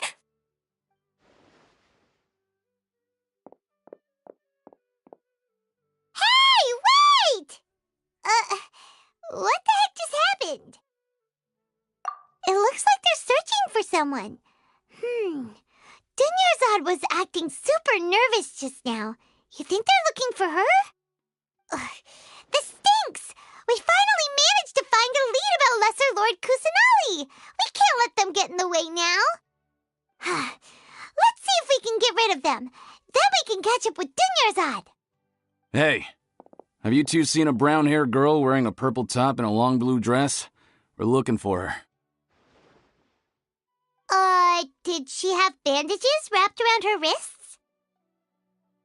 Yes, that's her. Did you see which direction she went? Yeah, she went that way. Quick, after her!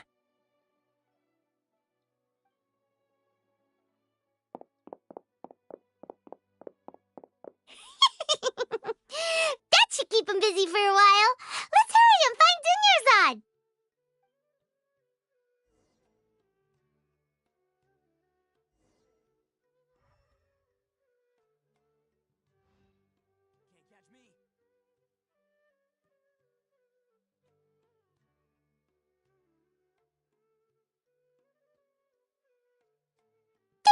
Dunyarzad, we thought you might have been long gone by now. Oh, it's you two. Oh, you startled me there. You can relax now. We threw those people looking for you off the trail. Really? Thank you so much. Unfortunately, I believe there's still more of them out there looking for me. Uh-oh, looks like there are some coming this way. Huh? More of them? Then what are we standing here for? Run! No, wait, my body isn't in the best shape. It's difficult for me to run.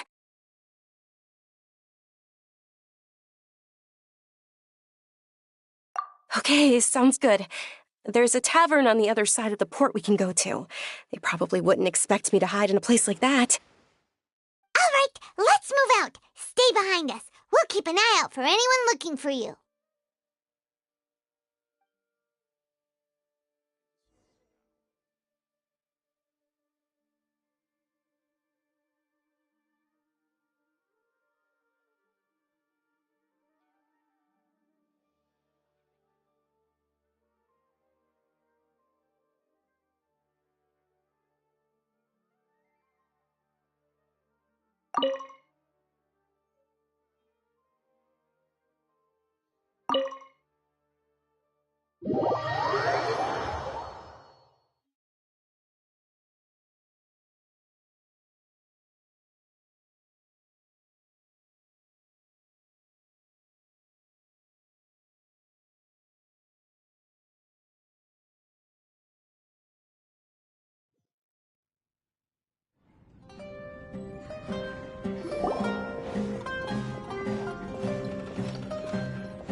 We made it.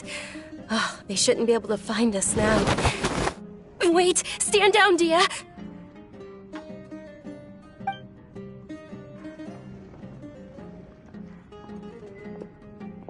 My lady, who are these two?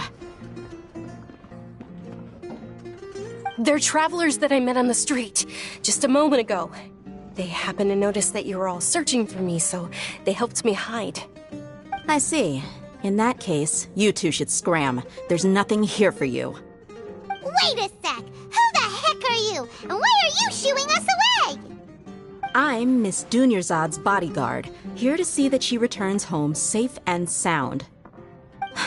My lady, let's get going. You've been gone for so long that your parents are worrying themselves sick. And if I refuse to go with you? It'd be easier for the both of us if you cooperated. But if you insist on not going, then I'll have to carry you like a sack of potatoes. Hey! Dunyarzad already said she doesn't want to go back. Why are you still pushing her? Stay out of this. You don't understand the situation. Sorry, my lady. Even though I'm your bodyguard, your parents are my employers. I have to answer to them. How much? Wait, what? How much more do I have to pay you to become your employer? So you never listen to my parents ever again. Double? A triple?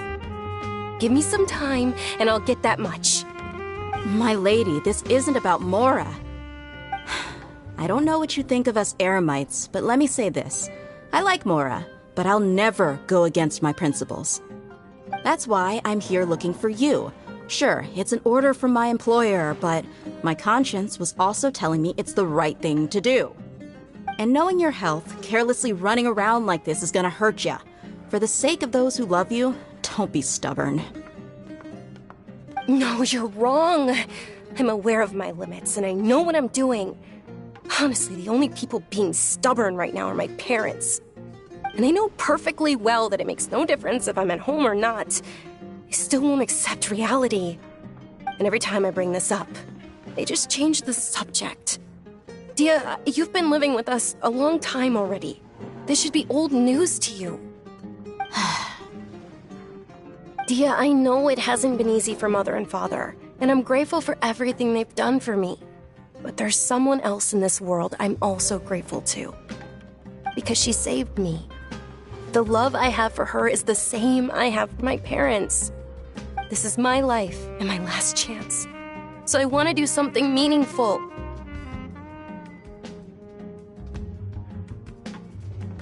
My lady, are you sure what you're doing now is meaningful? Yes, I'm sure. At least, it is to me. Fine, I won't ask you to return home anymore. But let me make something very clear. I'm only doing this because I respect your determination, not because I agree with you. Thank you, Dia. Sorry for being so rude just now. My nerves were acting up. And I even brought up your payment in such an offensive way. Don't worry about it, my lady. I did say that I like Mora. Besides, that's our next topic of conversation. Today's little excursion caused such a ruckus that every single bodyguard at the estate was deployed. It wouldn't be easy to hide things from your old man. Since this definitely won't be your last escapade, here's a little tip. You should at least make it look like your room and things are still in order when you leave. Also, you'll need someone to cover you for when you're out and about. So, I'll let you hire me, my lady. This way, everyone wins. As for the pay, let's say half of what your father pays me. We can settle the bill when we return to the estate. Okay, deal. Yay! Looks like they've reached an understanding.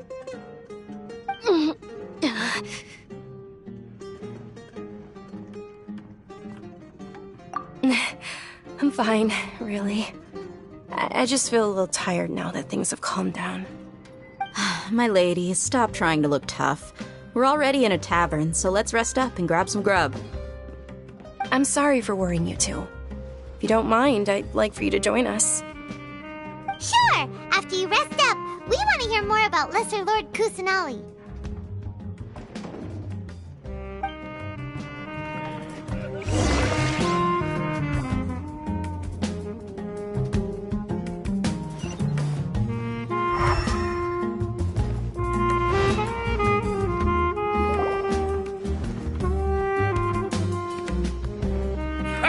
Well, if it isn't Dia, haven't seen you in nearly half a year. Word on the street is that you're a bodyguard for the Homayani family now. Don't you find that kind of work boring? Nah, you get used to it. How about a menu over here? You got it. Huh? Isn't this little Miss Homayani herself? We don't get to serve personages like you very often. We'll be sure to prepare our very best. Thank you, sir, but there's no need. I don't have a lot of Mora on me, and I really ought to save as much as I can. But please bring these two the best food you have. They're my new friends, so I want to be a good host for them. Yeah, we're already super grateful for everything you told us about Lesser Lord Kusanali. How about our coconut charcoal cakes? They're our signature snack, and they run cheap. Look, other customers over there are eating some now. They look kind of burnt and dry. Paimon will pass. Hey, come on! Paimon has personal preferences too, you know. Dunyarzad, we asked a lot of people when we first arrived, and almost nobody was interested in Lesser Lord Kusanali. So, what made you want to follow her? Well, remember when you asked me if I knew how to meet the Dendro Archon? Even though I don't know how, I think I've actually seen her before. Huh? Really? Yes, it was when I was a child. At the time, my illness had kept me bedridden for the better part of a year. I was stuck inside and couldn't make any friends, and my parents did their best to find treatments for me. But even then, the Akasha didn't have any helpful information. My younger self no longer had any hopes or dreams. One flare-up was so bad that I was in a semi-conscious state for several days. Then one night, I woke up alone in my room. I was terrified. My body was paralyzed. Even if I cried, there was no sound. At that moment, an ethereal voice spoke in my mind. Dunyarzad, don't be scared. You don't have to cry. Dunyarzad, don't be scared. You don't have to cry. Who are you? How do you know my name? How do I explain this? You might not be able to understand, but actually, I know everything about you. Really? Of course. I know that you're scared of thunder, that you hate taking medicine every morning, and that you love counting the petals on your mom's skirt.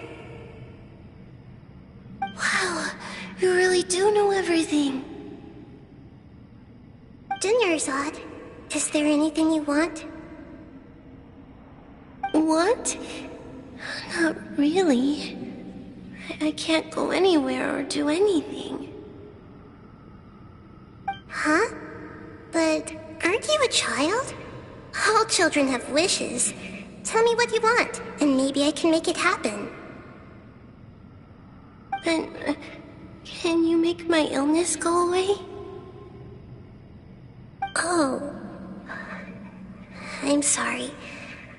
But I'm not powerful enough to do that right now. Then, can you be my friend? After that, the voice said, "Okay, I'll be your friend." Although my body was suffering during those days, that voice encouraged me and told me many wondrous things. Beyond my window was the flourishing Sumeru city. Beyond the city was a lush rainforest. And beyond that was the wall of Samiel, deserts, and all of Tevat. Once I finally made it through that bout of illness, I couldn't hear that voice anymore. I told my mother about it, but she said that I must have been dreaming. But I know that that voice wasn't a figment of my imagination. Before that, I had never heard of Tevat. Yes, for sure. If it weren't for that voice, I would have never grown curious about the outside world, nor would I have learned how to read and enjoy so many books. That voice sparked a desire for wisdom. It had to have been the Dendro Archon. I've been hoping for a chance to repay her kindness. In fact, I was running around today to help prepare the Sub-Zerus festival for her. What's the Sub-Zerus festival? It's Lesser Lord Kusanali's birthday, which was the day that she was found by the sages. It's actually an old holiday that originally celebrated Greater Lord Rukkhadevata's birthday. When she passed away, the holiday eventually became a celebration of the Lesser Lord's birthday. I heard everyone was overjoyed when they welcomed her back to Sumeru. In those days, the festival was a huge deal. But because of the Academia's influence, people have gradually lost interest in the festival. The Academia actively participates in Sumeru's many holidays dedicated to Greater Lord Rukkhadevata. But when it comes to the Sub-Zero's festival, forget any funding. They practically act like it doesn't exist. Maybe they see Lesser Lord Kusanali's birth as confirmation of Greater Lord Rukkhadevata's death, so they're reluctant to celebrate it. Aw, but that's awful. It is. It's absolutely terrible. Sure, the Greater Lord founded Sumeru, but hasn't Lesser Lord Kusanali been the one quietly protecting us for the past few hundred years? Just remember that we're still out in public. Don't get too carried away now. I know that people over by the Grand Bazaar still hold the Sub-Zero's festival to this day. But I hadn't met any of them before, so I was never able to contribute. But recently, I made a friend there who also follows Lesser Lord Kusanali. I gave her my savings because I want her to throw a wonderful festival this year. That's the least I could do for Lesser Lord Kusanali. Hold on, my lady. Does this friend happen to be Nilu, the one who sends flowers to the estate? Yes, that's her. I saw her leaving the other day with a nervous look on her face. It seemed like she was hiding something in her arms. Did you give her something? Yes. Initially, I didn't have much Mora prepared. So I've agreed with Nilu to meet up at the Grand Bazaar today and see how things are coming along. Dia, would you accompany me? Sure. That's quite the trip, though. I'll carry you. No, that would be too much. Even for you. You might as well just accept the lift. If I let you walk, who knows how long it'll take us. And if anything happens to you, then I'd really never hear the end of it from your father. But of course. Nilu will be thrilled to hear there are more people interested in Lesser Lord Kusanali.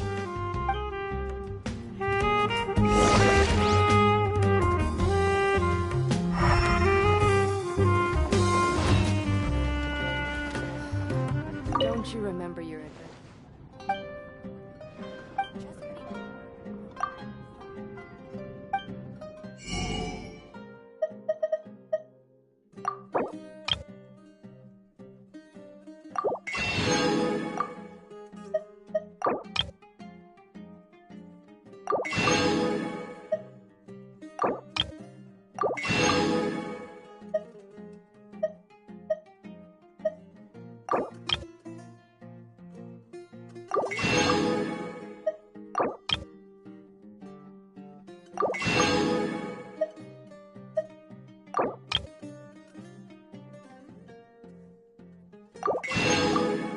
Perspective is just tunnel visioning.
your spices here. We've got all kinds.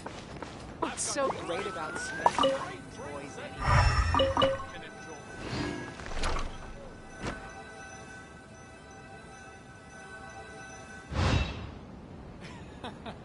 Every item I sell here comes with its own fascinating story. Sorry I'm late, Nilu. Oh, Dunyarzad. It was taking you so long that I assumed you got trapped at home, but you made it in the end. Uh-oh.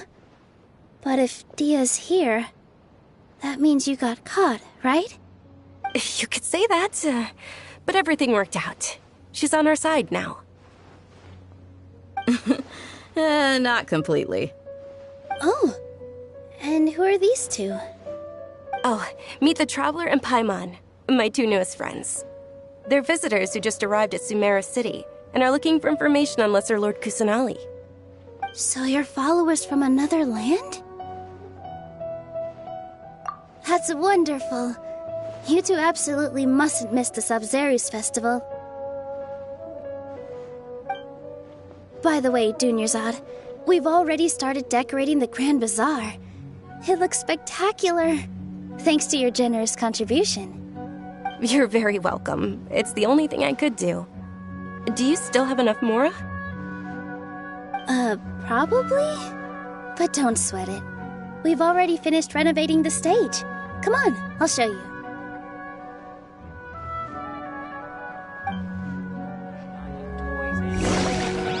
Every item I sell here comes with its own fascinating story.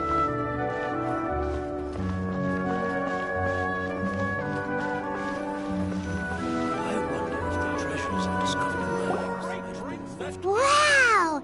This place is amazing! Not bad. Last time I was here, the stairs were full of holes. The stairs were nothing. A little while ago, we discovered that the tree above the stage had a huge chunk of bark ready to fall off. Mr. Zubair was worried sick. We reported it to the academia many times, but they never sent anyone to deal with it. We didn't want anything bad happening, so we were going to cancel all the stage performances. Oh, probably because it was the theater asking. The academia looks down on performers like us. They probably think it would be best if the theater closed down completely. We can't let that happen, though. Not only would everyone involved in the theater go hungry, but then we wouldn't be able to hold the Sub-Zerus festival anymore. Thank the Dendro Archon for Dunyarzad. But the more she gave us, we hired someone to patch up the tree, and we also gave the stage a much-needed makeover. The stage is going to be even prettier when it's festival time. I can't wait for you to see it. And I can't wait to see you on the stage. You've been practicing so long already. It's almost time for your dream to become reality. It's our dream. I'll do my best for the two of us. Nilu, what are you gonna be doing at the festival? She'll be dancing the dance of Sub-Zerus, the most important performance at the Sub-Zerus festival. Dunyarzad, have you told him the origin of this holiday? I only told them about the Greater Lord and Lesser Lord so far. Okay, then I'll tell you two about how this holiday came to be. According to legend, the Sub-Zerus festival was originally the Goddess of Flowers' birthday celebration for the Greater Lord. A long, long time ago, on one of Greater Lord Rukkhadevata's birthdays, her friends threw her a celebratory banquet. Some of the gods got drunk. One started playing music, and the Greater Lord started singing, so the Goddess of Flowers began to dance. As she danced upon the grass, countless beautiful parisaras began to bloom wherever she stepped. Those brilliant purple flowers became her dazzling stage. All the gods clamored, "Oh, if only time could stop at this very moment." Huh? Really? Oh, you probably mean because all the gods in this story are no longer alive. Although they aren't around anymore, they're preserved in our tradition of dance. This outfit I'm wearing is apparently based on how the Goddess of Flowers looked. Though we're just tiny people compared to the divine, we still have to do our best to make sure that the birthday girl feels loved on her special day. Nilou, you of all people will definitely be able to convey our well wishes to the Dendro Archon. I also noticed that you went the extra mile and scattered Patisaras around the stage. They symbolize the goddess of flowers, after all. It's just a shame that all the real Patisaras went extinct after her death. Yeah. The Greater Lord brought forth Patisaras in memory of the goddess of flowers, but she ultimately could never truly replicate that beautiful purple.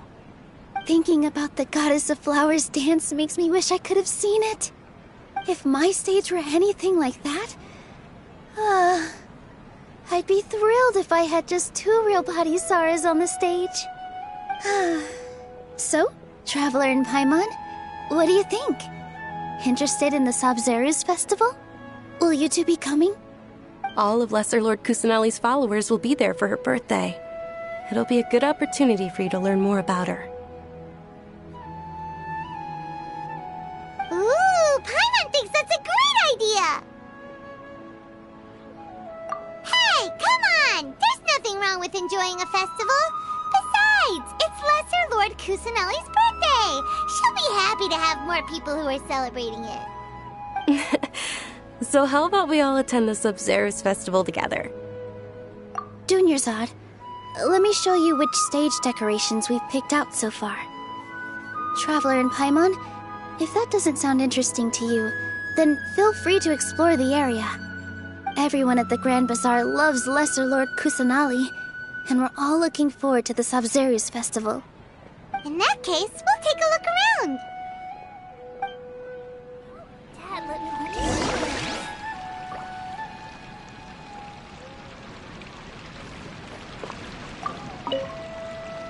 Whoa! What's with your yellow hair? And why do your clothes look so funny? Are you an Outlander? Did you know that the Sabzeruz festival is about to happen? There'll be loads of fun things to do at the festival. But the best part is when Ferris, the Knight of Flowers, passes out candy to everyone.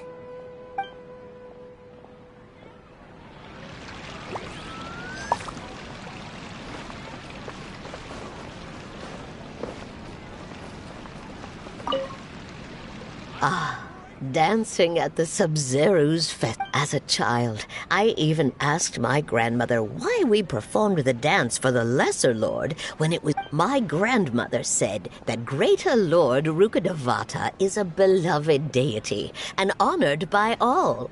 And Lesser Lord Kusanali is too.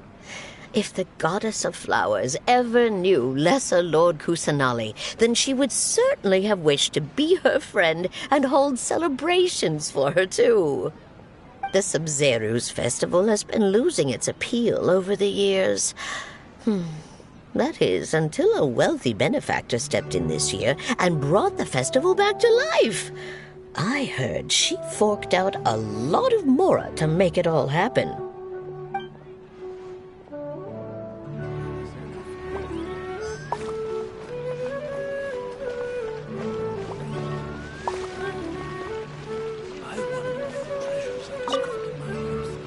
Things are really shaping up, and there's a buzz around the festival this year. We're expecting people from all over to come by this year and buy things during the festivities.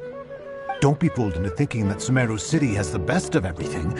Some festival snacks are only offered here in the Grand Bazaar. And when it comes to musicians, dancers, or singers, the Grand Bazaar's got the best of the best. Sure, those folks at the Academia might not like it, but what's a festival without song and dance?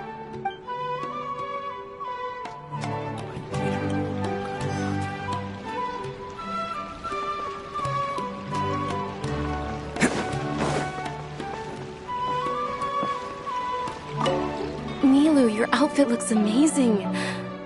There's also something different about you from when we first met up.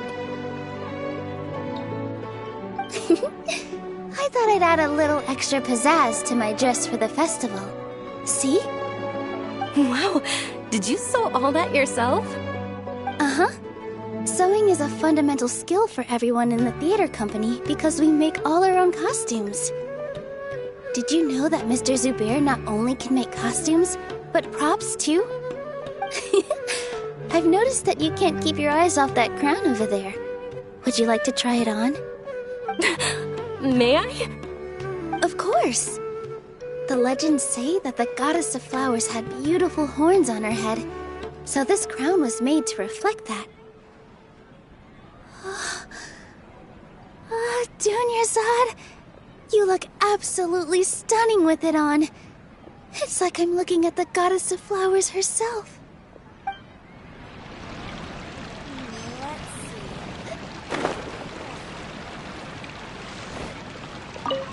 Huh. Revamping the stage for the festival couldn't have been easy, that's for sure. I bet this year's festival will be one to remember. I don't know much about the Grand Bazaar, but I do know that the residents here have a penchant for song and dance. Two things that the academia doesn't particularly approve of. Oh, and the perfume sold around here is a lot better than what you'll find elsewhere. The fragrances are longer lasting and they're gentler on your skin and... I mean, that's what I've heard at least.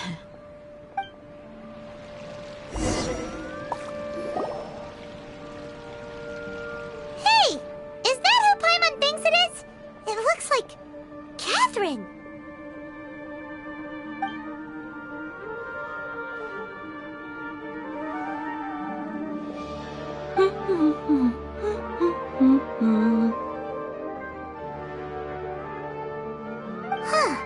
Come to think of it, Paimon's only ever seen her behind the counter at the Adventurers Guild. This is the first time we've ever seen her taking a break. Hey, Catherine! Huh? Oh, hey! It's the Traveler and Paimon! What's shaken? Whoa, break time Catherine sure sounds a lot less formal than usual. Paimon was still waiting for her to say Ad Astra Abyssosque. Sure. Standing behind the counter at the Adventurers Guild doesn't require any complicated functions. But saying and doing the same old things over and over again can get pretty monotonous. Like watching the same Fontaine movie day after day. But take you two, for example. You travel across Teyvat to enrich your lives and gain new experiences. Well, we enjoy traveling across Teyvat and all that, but we're mainly looking for clues about his sister. Yes, you should keep searching. Sometimes the answers we're looking for aren't necessarily at our intended destination. Instead, they're found along the way. Huh. Haven't we heard someone say something pretty similar recently? Anyways, what brings you out here, Catherine? No, not particularly. I guess you could say that I'm loving the recent atmosphere here. If festivals bring happiness to everyone, then that's where their true value lies. Oh, it looks like it's about time for me to be heading back now. Alright, we'll see you next time at the Adventurers Guild. Oh, by the way, thanks for connecting us with the Eremites. We've already made some great friends in Sumeru City thanks to you. I'm sure you two will get along well with the people here. You've already been blessed by the element of Dendro after all. See you around.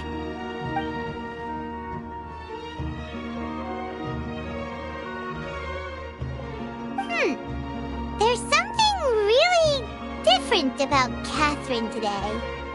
Hey, Traveler. Paimon. Oh, hey, Dia. What's going on? I've got something to tell ya.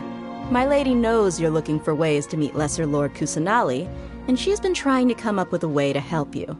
Well, I have an idea that might help. Are you serious? We'd love that! It might not necessarily pan out, so don't get your hopes up too much. I'll need to take you two somewhere and ask someone some questions. My lady is feeling a little worn out at the moment. Nilu's found a place for her to rest. After I take my lady home, let's meet in front of the Citadel of Regzar. Sounds like a plan! Fascinating story. Let's head over to the Citadel of Regzar and wait for Dia!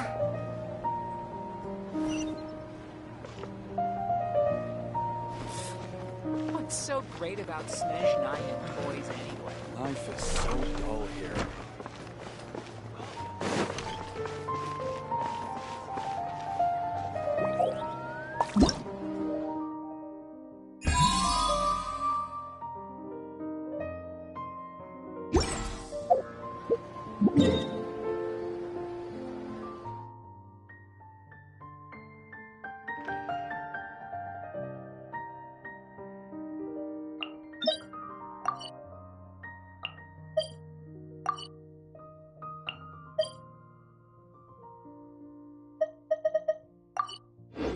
Arataki numero uno ito here.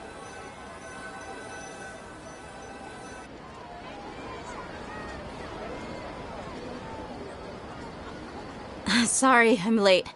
It took some convincing for the master and mistress to believe that Miss Dunyarzad was only sitting in the port for a while because she was in a bad mood. Anyway, I guess I should be thanking you. I haven't seen Miss Dunyarzad that happy in a long time. If it wasn't for you two, she probably would have been caught and dragged back much earlier. You sure sound a whole lot nicer than when we first met, Dia. Who would have thought you had such a soft spot for Dunyarzad? It's called being a professional. I'm a bodyguard, and I work for whoever's paying. Look, Dia's blushing. Listen, you two. I don't expect to be working for Miss Dunyarzad very long, but I hope to finish things on a positive note if possible. Let's cut the chit-chat and head into the Citadel.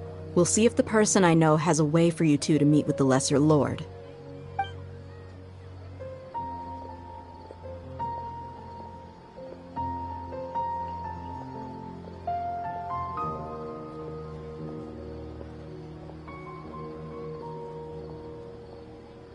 Oh, hey, Chief.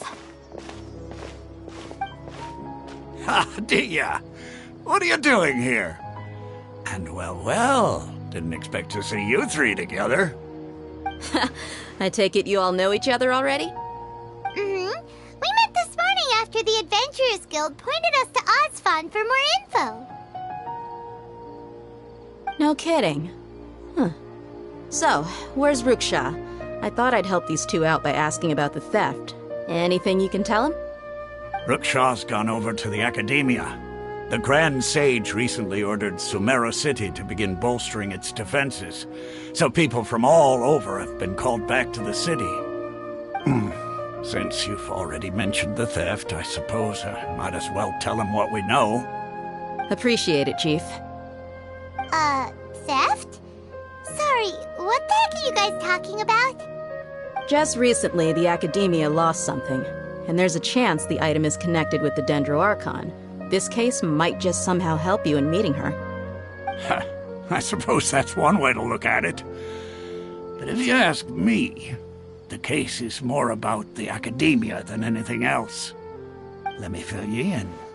The Academia recently sent a convoy to pick up an important package from Aru village. Word got out, and the convoy was robbed on its way back. The Grand Sage took the whole matter very seriously. Not only did he dispatch the Matra, but also enlisted our help in the search for leads.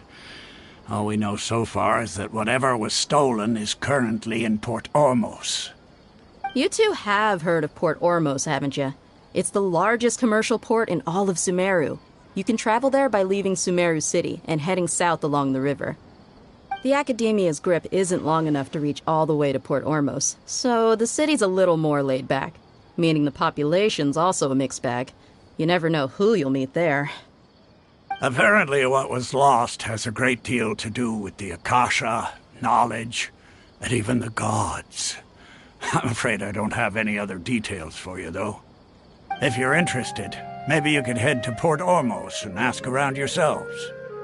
If you want my advice, try introducing yourselves as students of the Academia once you're there.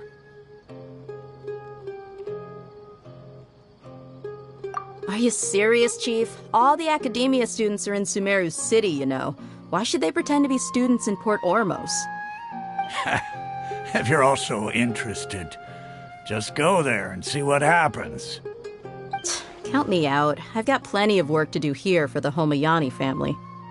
And take it from me, if you two really do decide to visit Port Ormos, you'd best watch your backs. Let's just say that the Eremites there aren't nearly as friendly as those here in Sumeru City. There are even some extremists who go around shouting slogans like, "Retake Sumeru for the Scarlet King." Word is that more and more are joining their movement. They're becoming a real headache for Chief and the others. You bet they are. The Scarlet King's been dead for thousands of years. Now they start spreading rumors of his return. Ridiculous. Not everyone's like you, Chief. Even the desert natives who abandoned their homes in the wilderness still wish to have a god of their own. Well, Traveler, that's about all the information we have for you. Thanks, Dia! And you too, Osfond! Since we've gathered all we could for the moment in Sumeru City, let's head to Port Ormos and see what we can find next. Miss Dunyarzad is looking forward to seeing you both at the Sub-Zerus Festival, so be sure to get yourselves back here in time for that. Good. Then we'll see you both at the Sub-Zerus Festival.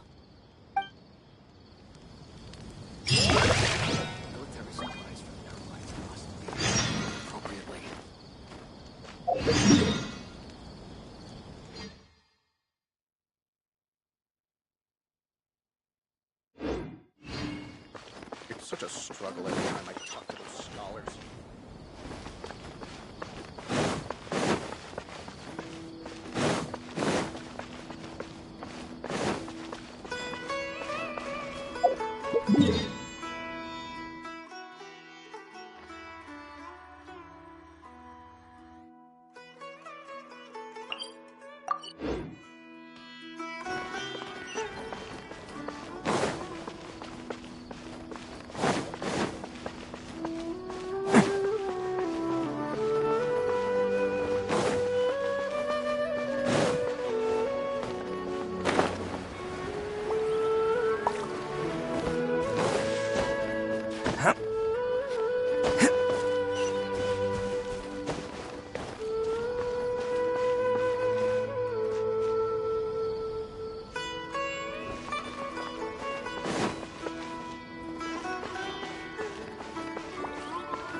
Can't catch me!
Can't catch me!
Can't catch me!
Can't catch me!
Okay, that one. Attaboy!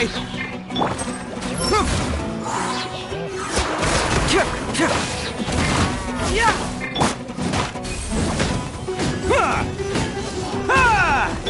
Fire hazard!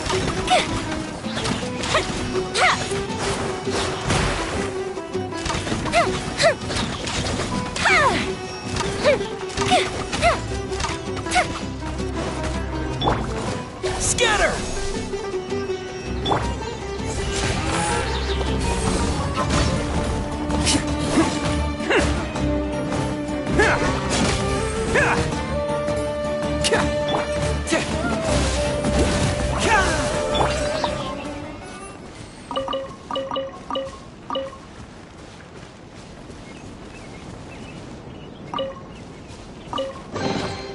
All right, new toys for the boys.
I'm on a roll. Woohoo!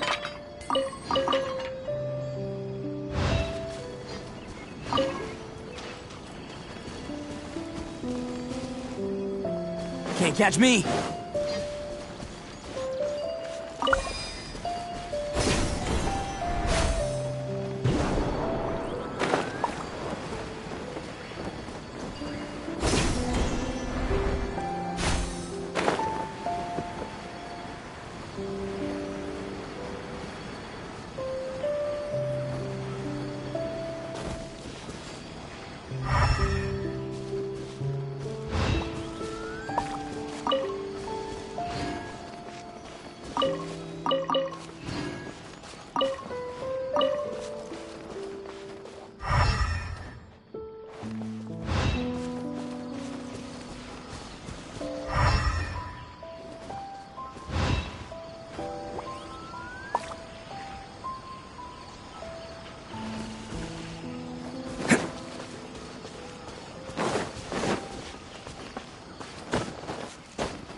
Can't catch me!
Can't catch me!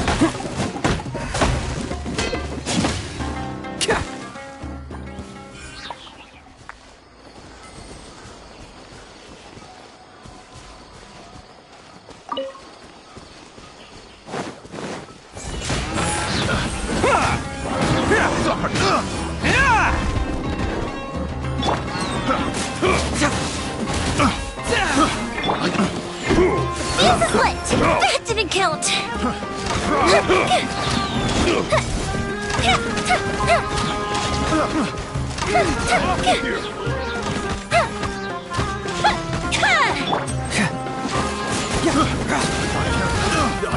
Wasn't done. Fracture!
I'm on a roll. Woohoo!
Can't catch me!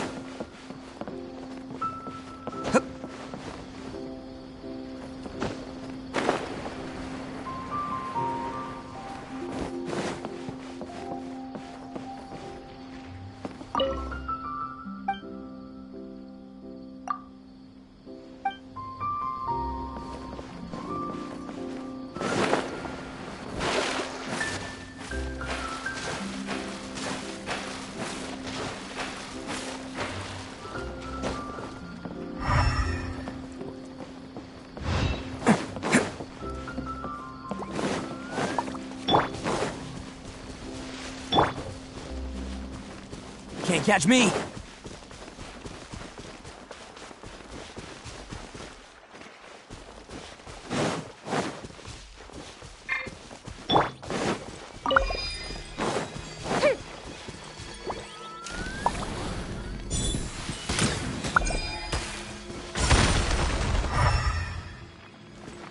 Fire hazard!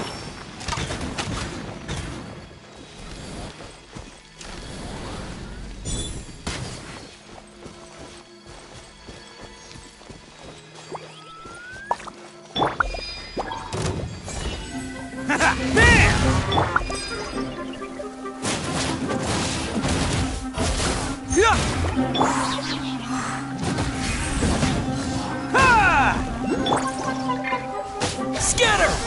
The fuse is lit!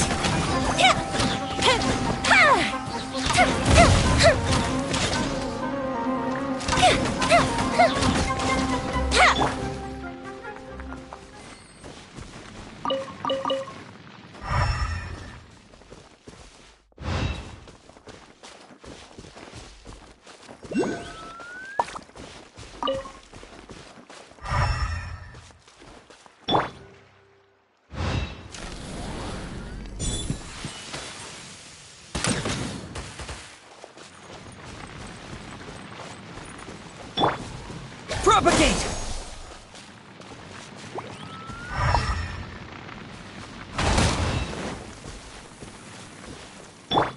Let's roll!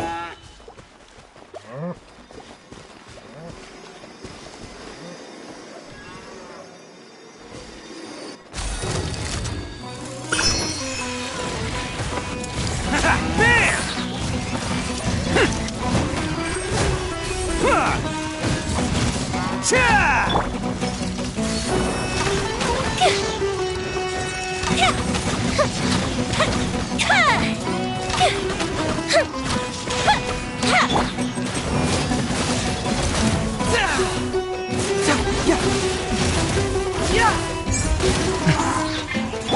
Let's roll! Ha!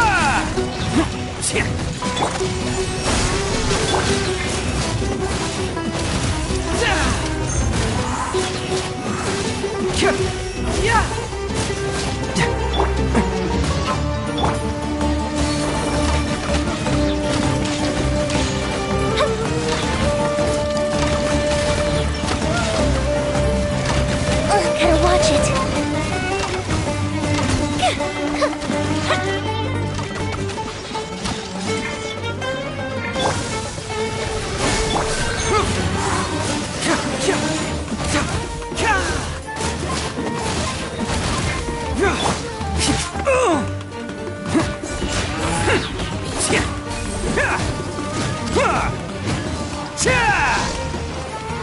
Fire hazard!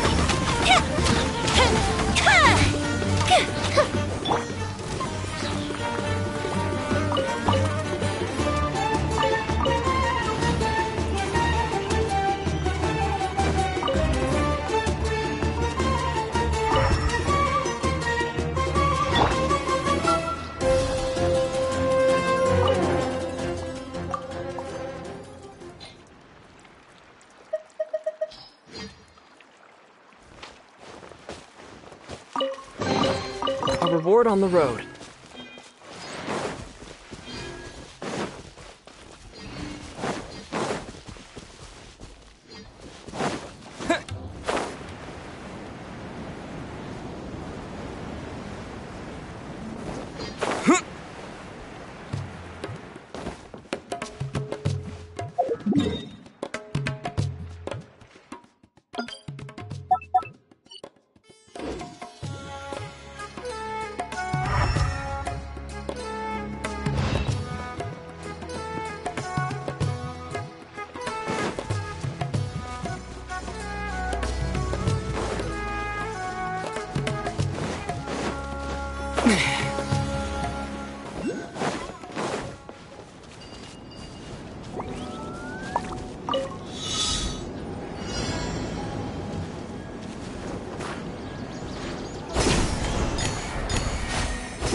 I'm on a roll. Woo-hoo!